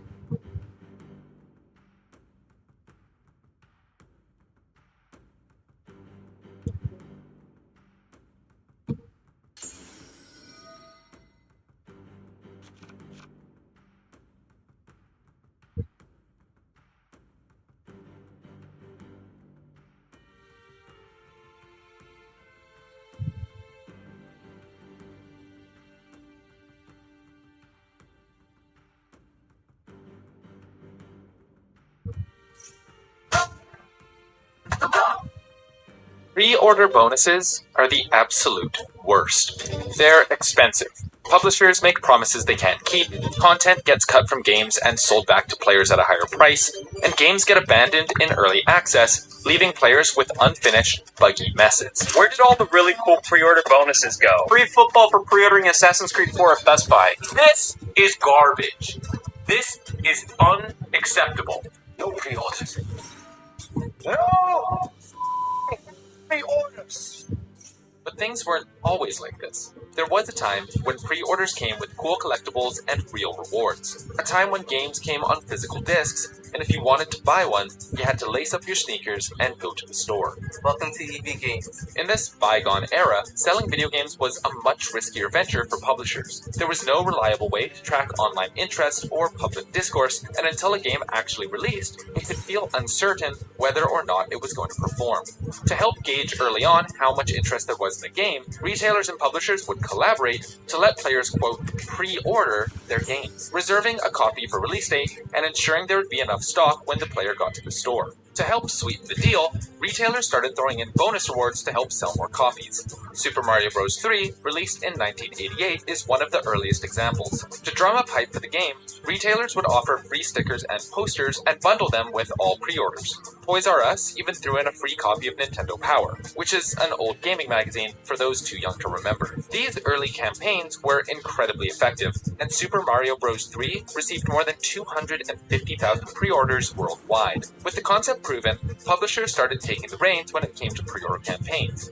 Square offered CDs and t-shirts when promoting Final Fantasy VII, Nintendo shipped Ocarina of Time with the famous gold cartridge in 1998, and throughout the 2000s the trend continued, with Fable shipping bonus DVDs and Mario Kart Double Dash coming with a demo disc. Before long, pre-order bonuses started to evolve from small pieces of collectible memorabilia to sought-after prizes that could be just as valuable, if not more valuable, than the game itself. If you go on eBay today, you'll see a lot of retro games listed for hundreds of dollars. But in some cases, worth even more, is the pre-order bonus that was bundled with them. For example, Pokemon Colosseum came with a bonus disc that allowed players to connect their GameCube to their Game Boy Advance and receive the legendary Pokemon Jirachi as a gift in Pokemon Ruby or Sapphire. This super cool transmedial crossover felt futuristic at the time, and today, the bonus disc is worth upwards of $400. Seeing just how much players valued pre-order bonuses, many publishers started leaning into the hype, creating deluxe editions of their games and bundling them with even more tantalizing rewards. Halo 3's Legendary Edition, which cost a whopping $130 USD, came with a life-size Master Chief helmet and stand. Modern Warfare 2's Prestige Edition, $150, came with a functional pair of night vision goggles. For obvious reasons, these are lauded as some of the coolest, most sought-after pre-order bonuses of all time, and they fulfilled their purpose, selling copies. Halo 3 had 1.7 million pre-orders, and Modern Warfare 2 had an estimated 3.5 million pre-orders, due in no small part to the aggressive marketing campaign leading up to their releases. But it's important to remember that video game publishers ultimately only want one thing: your money. For every pre-order bonus that was considered incredible, there were 100 others that simply didn't hit the mark. Many AAA publishers completely cheaped out on their promised rewards, using the hype as a cash grab and failing to follow through on their promises. Gears of War 2 had a remote-controlled Centaur tank that was basically guaranteed to break on arrival. Street Fighter 4 came with these little wrestling thumb puppets that were incredibly cheap. And AC Black Flag gave players American football? But one of the worst offenders of all time was for the $200 Power Armored Edition of Fallout 76. This bundle promised a ton of different things, one of which was this cool canvas duffel bag that players were super excited for. Unfortunately, when it arrived, all players got was a cheap nylon sack, with Bethesda saying the reduced quality was due to material costs. As a sorry, they offered 500 atoms, roughly equal to $5, as penance for their dishonesty. But the internet exploded, dragging the company for shorting top-tier backers and even floating threats of legal action. After 6 months, Bethesda agreed to ship real canvas bags to all the players who ordered them. Today, however, physical rewards have become much less prominent. Games don't get physical releases, so why create physical media? Heading into the 2010s, publishers quickly realized that pre-order bonuses were popular not necessarily because people wanted the reward, but because they were afraid of missing out. FOMO was the real driving force behind most pre-order sales, and it didn't really matter if the bonus was physical or digital. So, most decided to go the cost-effective route. Star Wars The Old Republic gave players digital codes, which could be redeemed to access various perks, including getting into the game 1 week before its official launch, or receiving color stones used to customize lightsabers. Usually, these codes were purely aesthetic, but some games took things a little further, including in-game gear as a pre-order bonus. Mass Effect 2 shipped with thematic assault rifle, Borderlands 2 gave players golden guns, but some games... I think they'll still be able to land this. Dead Space 3 Fuck me. notoriously shipped with armor suits and the Negotiator weapon, both of which made early sections of the game much easier than the devs had intended, ultimately undermining the survival horror experience that many had come to expect from the franchise. Still, these controversies were minor, and publishers saw an opportunity to make a little more money. Seeing that players were willing, even excited, to pay for limited edition gear, retailers started competing with each other for control over players' wallets. They'd partner with publishers to offer bonuses that could only be received if you bought from a certain store, and slowly but surely, pre-order bonuses started becoming more and more tied to where you bought your games from. Batman Arkham City is an early and controversial example. Robin was a playable character, but you could only access him if you pre-ordered from Best Buy. Players were rightfully upset that Batman's beloved sidekick was tied to a retailer-specific perk, and if you bought the game from any other store, you wouldn't be able to play the character. A more egregious example was Middle-earth Shadow of Mordor. Here, you could choose to imbue your sword with the Flame of Anor, available exclusively at Best Buy, or you could take aim with the Dearly Archer rune, exclusive to Amazon, and if neither of those tickled your fancy, you could go for the Rising Storm rune, earned by braving the harshest land in all of Middle-earth, Walmart. Not only did players have to choose between 3 retailers, but that choice would literally alter their in-game experience. It might have been low impact, but being locked out of content still sucks, as 2 of the runes in the game would simply be not available. But this was nothing compared to what Ubisoft was about to do. 2013's Watch Dogs, a game that really doesn't need any more controversy, cranked scummy digital pre-orders to 11. Literally. There were 11 different versions of Watch Dogs to choose from, each featuring different unique content that was neither found in the base game nor other versions. For example, if you pre-ordered the DedSec edition from Amazon, you would have a wildly different gameplay experience than if you bought the Vigilante edition from Target. We're not talking just small cosmetics, we're talking in-game missions and even perks that affected gameplay. And unless you went out and bought all 11 versions to try, you'd never get that full Watch Dogs experience, which is one of the reasons why pre-order bonuses have such a bad rep. They don't really enhance player experience, just detract from it. Why couldn't all of the features spread out across all of these different versions just release in one definitive edition without players having to spend more money? Despite these tactics, or perhaps due to them, all 3 of the games we just talked about sold incredibly well. Publishers cutting content from games and selling it back to the players was actually boosting sales. And despite many comments online lamenting that publishers were locking content behind pre-orders, the outrage was often forgotten as soon as the game was released. So, as publishers do, they started getting bolder, pushing the boundaries of what could rightfully be called a pre-order bonus, and carving out characters and missions from finished games to sell back to players as a reward. We already talked about Batman Arkham City, but its sequel, Arkham Knight, ramped up things even further. Scarecrow skins and missions were PS4 exclusive, Harley Quinn was a pre-order bonus, and Red Hood was a GameStop exclusive pre-order. All of these were playable characters with unique missions who could have been given to all players for free, but were instead rationed out to us like Oliver Twist begging for scraps. Misha, I want some more. What? The question is, why? Why treat the players as secondary, and who is making these decisions? Well, I'll tell you right off the bat, it's not the developers. Let's take a look at Metro Last Light. Developed by 4A and originally published by THQ, Metro Last Light had a hardcore difficulty setting called Ranger Mode, which catered to veteran fans of the series as a challenge beyond what most players would experience. But after THQ went bankrupt and Deep Silver took over publishing, Ranger Mode was cut out of the base game and instead included as a pre-order bonus. Obviously, fans were furious. You do not take the heart, basically the heart of the game, out of the game, and make somebody pay $5 or free purchase the game. It's stupid. But Koch Media's global brand manager, Hugh Bainin, doubled down on the decision, saying, quote, offering game content as a pre-order exclusive is a requirement.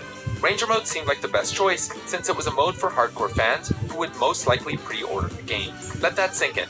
They specifically cut out one of the most anticipated features of the game to trap hardcore fans. Bruh. Despite telling forums that they did not, quote, force players to pre-order, the fact is, they did. They knew exactly what they were doing. The same thing happened with Evolve in 2015. Developed by Turtle Rock Studios, the team behind Left 4 Dead, Evolve was criticized for being incredibly light on content at launch, with very few characters or maps. Despite this, the game had an aggressive marketing campaign. No joke, this is a gamer's game that revolved around pre-order bonuses. The base game had 12 hunters and 3 monsters, but the PC Monster Race version, if pre-ordered, had 18 hunters and 5 monsters, a few of which would come from future DLC. It felt like almost half the game was cut out and tacked on later as a reward for pre-ordering and spending more money. And after the game flopped, developers came out and publicly shamed 2K for pushing them to cut the content in the first place. Oh, brother, this guy stinks. Frankly, it's ridiculous we let it get this far. Unfortunately, players vote with their wallets, and pre-ordering was proven to work. That is, until one publisher took it to an extreme we'd never seen before. In 2015, Deus Ex: Mankind Divided was slated to be the latest cyberpunk RPG from Square Enix. Famous for exploring themes of transhumanism and the growing power of megacorporations, Square Enix decided to try a new way to reward players for buying in early. It was called Augment Your Pre-Order. It was a tiered system of rewards which would unlock higher tiers as more people ordered. On the surface, it was a unique AR marketing campaign that fit the theme of the game. The only issue is that as the tiers progressed, players would be asked to pick one option out of a set to personalize the rewards they'd receive. The first tier had you choose one of 3 agent packs for the game. The second tier had you choose between a digital art book and a soundtrack sampler. And the fourth tier had you choose between a digital comic book or a novella. Unfortunately, instead of feeling like we were personalizing our pre-order to our tastes, it felt more like choosing which content we were going to throw away forever. To make things worse, the third tier was access to an exclusive mission. Yet another example of cutting out already existing content and marketing it as a perk. To top it all off, the collector's edition of the game came with everything we just listed, but it cost an absurd $140. The backlash was immediate. Square Enix quickly canned the system, giving the bonuses to everyone. But this whole fiasco led people to question what the point of pre-order bonuses were in the first place, and if they were really necessary. One of the most popular pre-order incentives used by many games was granting players early access. Basically, buy in before the game gets released, and we'll let you play a day or two early. Sounds like a sweet deal, right? When it works, it's great. But surprisingly, this added incentive was a lot harder to get right than you'd expect, and even AAA games completely let fans down with how they handled game launches. Released in 2014, Call of Duty Advanced Warfare had a Day Zero edition of the game that players could pre-order for a markup. This would grant 2 exclusive weapons, double XP, a cosmetic exoskeleton skin, and the ability to play on day 0, 24 hours early. It might not sound like much, but when you're in high school, getting to play the new Call of Duty game a full day earlier than all your friends is kind of a big deal. Following the Day 0 Edition Gamescom announcement, the game saw a 385% spike in pre-order numbers. This was around the same time that games like Destiny and Grand Theft Auto 5 were reaching 4 million plus pre-orders. So this was kind of a big deal. Unfortunately, when it came time for the game to launch, players tried to log in, but instead of getting to experience the game early, they were met with server crashes that kicked them out over and over and over again. Day 0 Edition issues. Can't play multiplayer. With players completely locked out of the game, the main draw of the Day 0 edition was basically useless, sparking conversations about the ethics of pre-orders as a whole. This was a recurring issue. It would happen with Diablo 3, Payday 3, Battlefield 2042. Repeatedly, games that were upsold with the promise of early access didn't bother to test their servers ahead of time, and players who pre-ordered to play the game early were left high and dry. But still, the allure was too strong. Early access would become one of the most popular pre-order perks for games large and small. So much so that some games, primarily indie games, would release in an unfinished state, putting out updates as development continued. These were called early access games. For companies who didn't have the resources for traditional playtesting, they could put out the game and get fans to do it for them. They'd also use the money from people buying the game early to help fund development. As more people paid for early access, the more resources devs would have to pour into the game. It was a win-win situation, and games like Hades, Subnautica, Kerbal Space Program, and Factorio are just a few examples of early access done to perfection. Unfortunately, not all early access games are success stories. Some developers used the title as a way to avoid releasing their game at all, staying in early access for years. This is great for developers because any bugs or issues that get reported can be written off since the game is still in development, but it's terrible for players since there's no guarantee that devs will actually address the issues. Not only that, if a developer decides they simply don't want to work on a game anymore, people can get stuck with an unfinished product they paid full price for. DayZ is a great example, remaining in early access for 5 years with very little dev communication on when it would be finished. The Stomping Land had a huge Kickstarter campaign in 2014, went into early access which brought in a ton of cash, and then vanished in 2015, running off with the money and leaving players with a completely broken game. Thankfully, there is some security for players who pre-order games and don't get what they're promised. When a game is in development, the team will make promises of what the game is going to be about. This isn't and your all typical the features they're going to implement. mermaid Sky deck, it seems. is a game that made tons of promises about being the largest game ever created. Kairyushin representation, let's go. Lacking 90% of what had been promised, and it was clear that the developers had lied. Sort of. Estimated at around 500,000 pre-orders, many players started issuing refunds, citing misleading marketing and the game being unfinished. It didn't take long for No Man's Sky to become the poster child for why you shouldn't pre-order games, especially from independent developers without a proven track record. But any developer, not just indie ones, are capable of screwing over consumers with pre-orders. EA's Anthem, released in 2019, had a huge marketing campaign that tried to reel in players with exclusive perks. The various editions of the game offered different cosmetics and weapons, and all pre-orders gave players access to the VIP demo, as well as giving players who subscribed to Origin early access or a 10-hour trial. Unfortunately, the VIP demo, which gave players access to the game a month in advance, was basically a loading screen simulator with bonus game-crashing DLC. Many couldn't even log in to get to the loading screen. It felt like a total cash grab, with EA hyping up tons of features and failing to deliver. Needless to say, the refunds came flooding in, and today, Anthem is one of the most infamous pre-order disasters of all time. Nowadays, pre-order bonuses are kind of a joke. You can still buy collector's editions, which usually ship with tons of physical goodies that justify the price tag, but most games simply ship out with a digital deluxe edition and call it a day. Cyberpunk 2077, Anthem Legion of Dawn edition, every Call of Duty release in the last 5 years, in our opinion, these simply aren't worth it. Compared to 20 years ago, when pre-ordering got you in-game tie-ins, incredible pieces of gear, and appropriately themed cans of Mountain Dew, now, you just get bunny ears for your Spartan, or whatever anime skin they're throwing in for Call of Duty. So, the next time you see a flashy pre-order deal pop up, take a breath. Think about if it's worth it or not, and go from there. Is it really worth the money you're about to spend? Or is the pre-order bonus not that much of a bonus at all?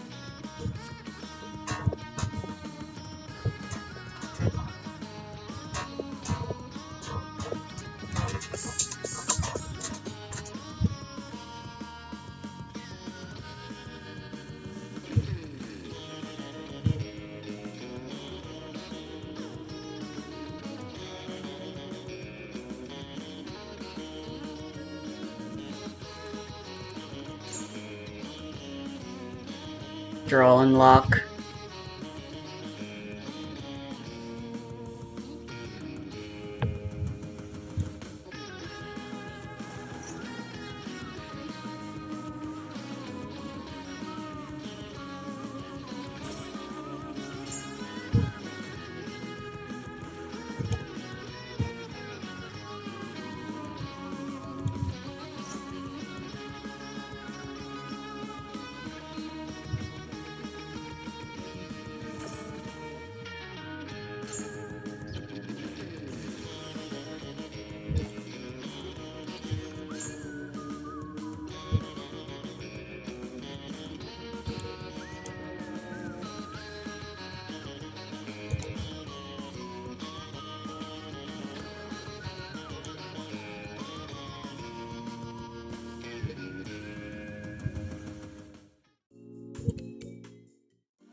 I'm back to silver!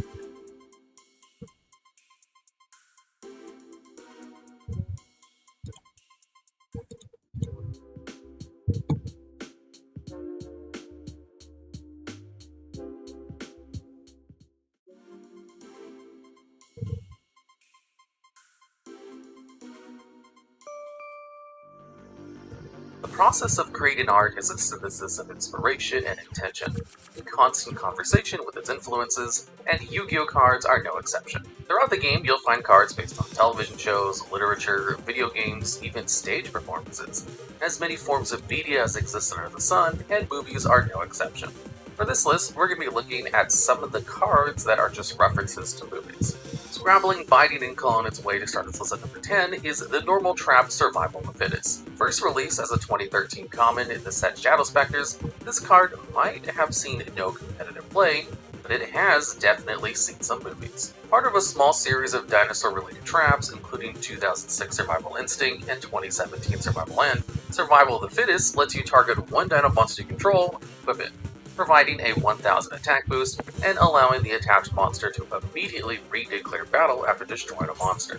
The artwork of the card depicts a showdown between Ultimate Tyranno and Black Tyranno, while volcanic eruption occurs in the background. Actually, rather than their battle, Survival of the Fittest shows the outcome, with Ultimate Tyranno roaring in triumph over a fallen Black Tyranno. The blocking of these monsters carries a strong resemblance to a sequence from Jurassic Park 3, a 2001 blockbuster that saw actors Sam Neill and Laura Dern reprise their roles from the original Jurassic Park as Alan Grant and Ellie Sattler.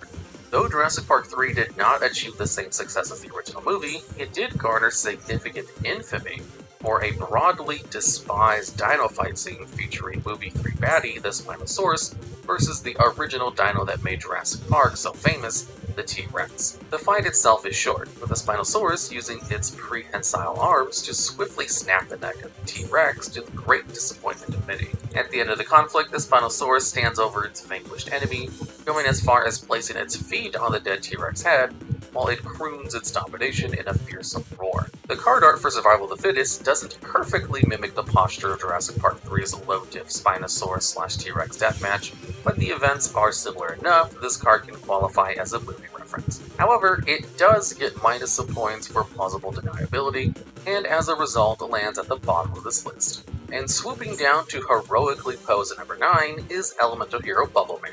A level 4 water warrior with 800 attack and 1200 defense, Bubbleman arrived alongside several important GX-era staples like Cyber Dragon and Skyscraper in the 2005 set Cybernetic Revolution. As one of the earliest main deck Elemental heroes, Bubbleman distinguishes himself from his predecessors, Burstinatrix, Clayman, Sparkman, and Avian, by having an effect. Actually, Bubbleman has 2 effects, though most of the time you'll only ever resolve the first, so I'll start by discussing that one. If Bubbleman is the only card in your hand, you can special summon it. This is good for obvious reasons. Who doesn't want to special summon from the hand? But let's talk about some Bubbleman specific applications. Using cards like the normal spell Emergency Call from 2006 Enemy of Justice set, Elemental Hero Stratos, first available in April 2007 as a Shonen Jump promotional card, and Elemental Hero Shadow Mist from the 2015 Structure Deck Hero Strike, hero strategies have a lot of search power to guarantee your access to Bubbleman. While this was always good for Bubbleman, prospects got even better with the introduction of XC summoning, unlocking new action plays for strategic capabilities of swarming. Using cards like Blade Armor What? Hero strategies were able to field a lot of damage in a single turn using Bubble Man. And the board got even more dangerous with cards like Miracle Fusion and Elemental Hero Absolute Zero, a basic fusion Fine, of any I'll hero stop monster, playing that. water monster,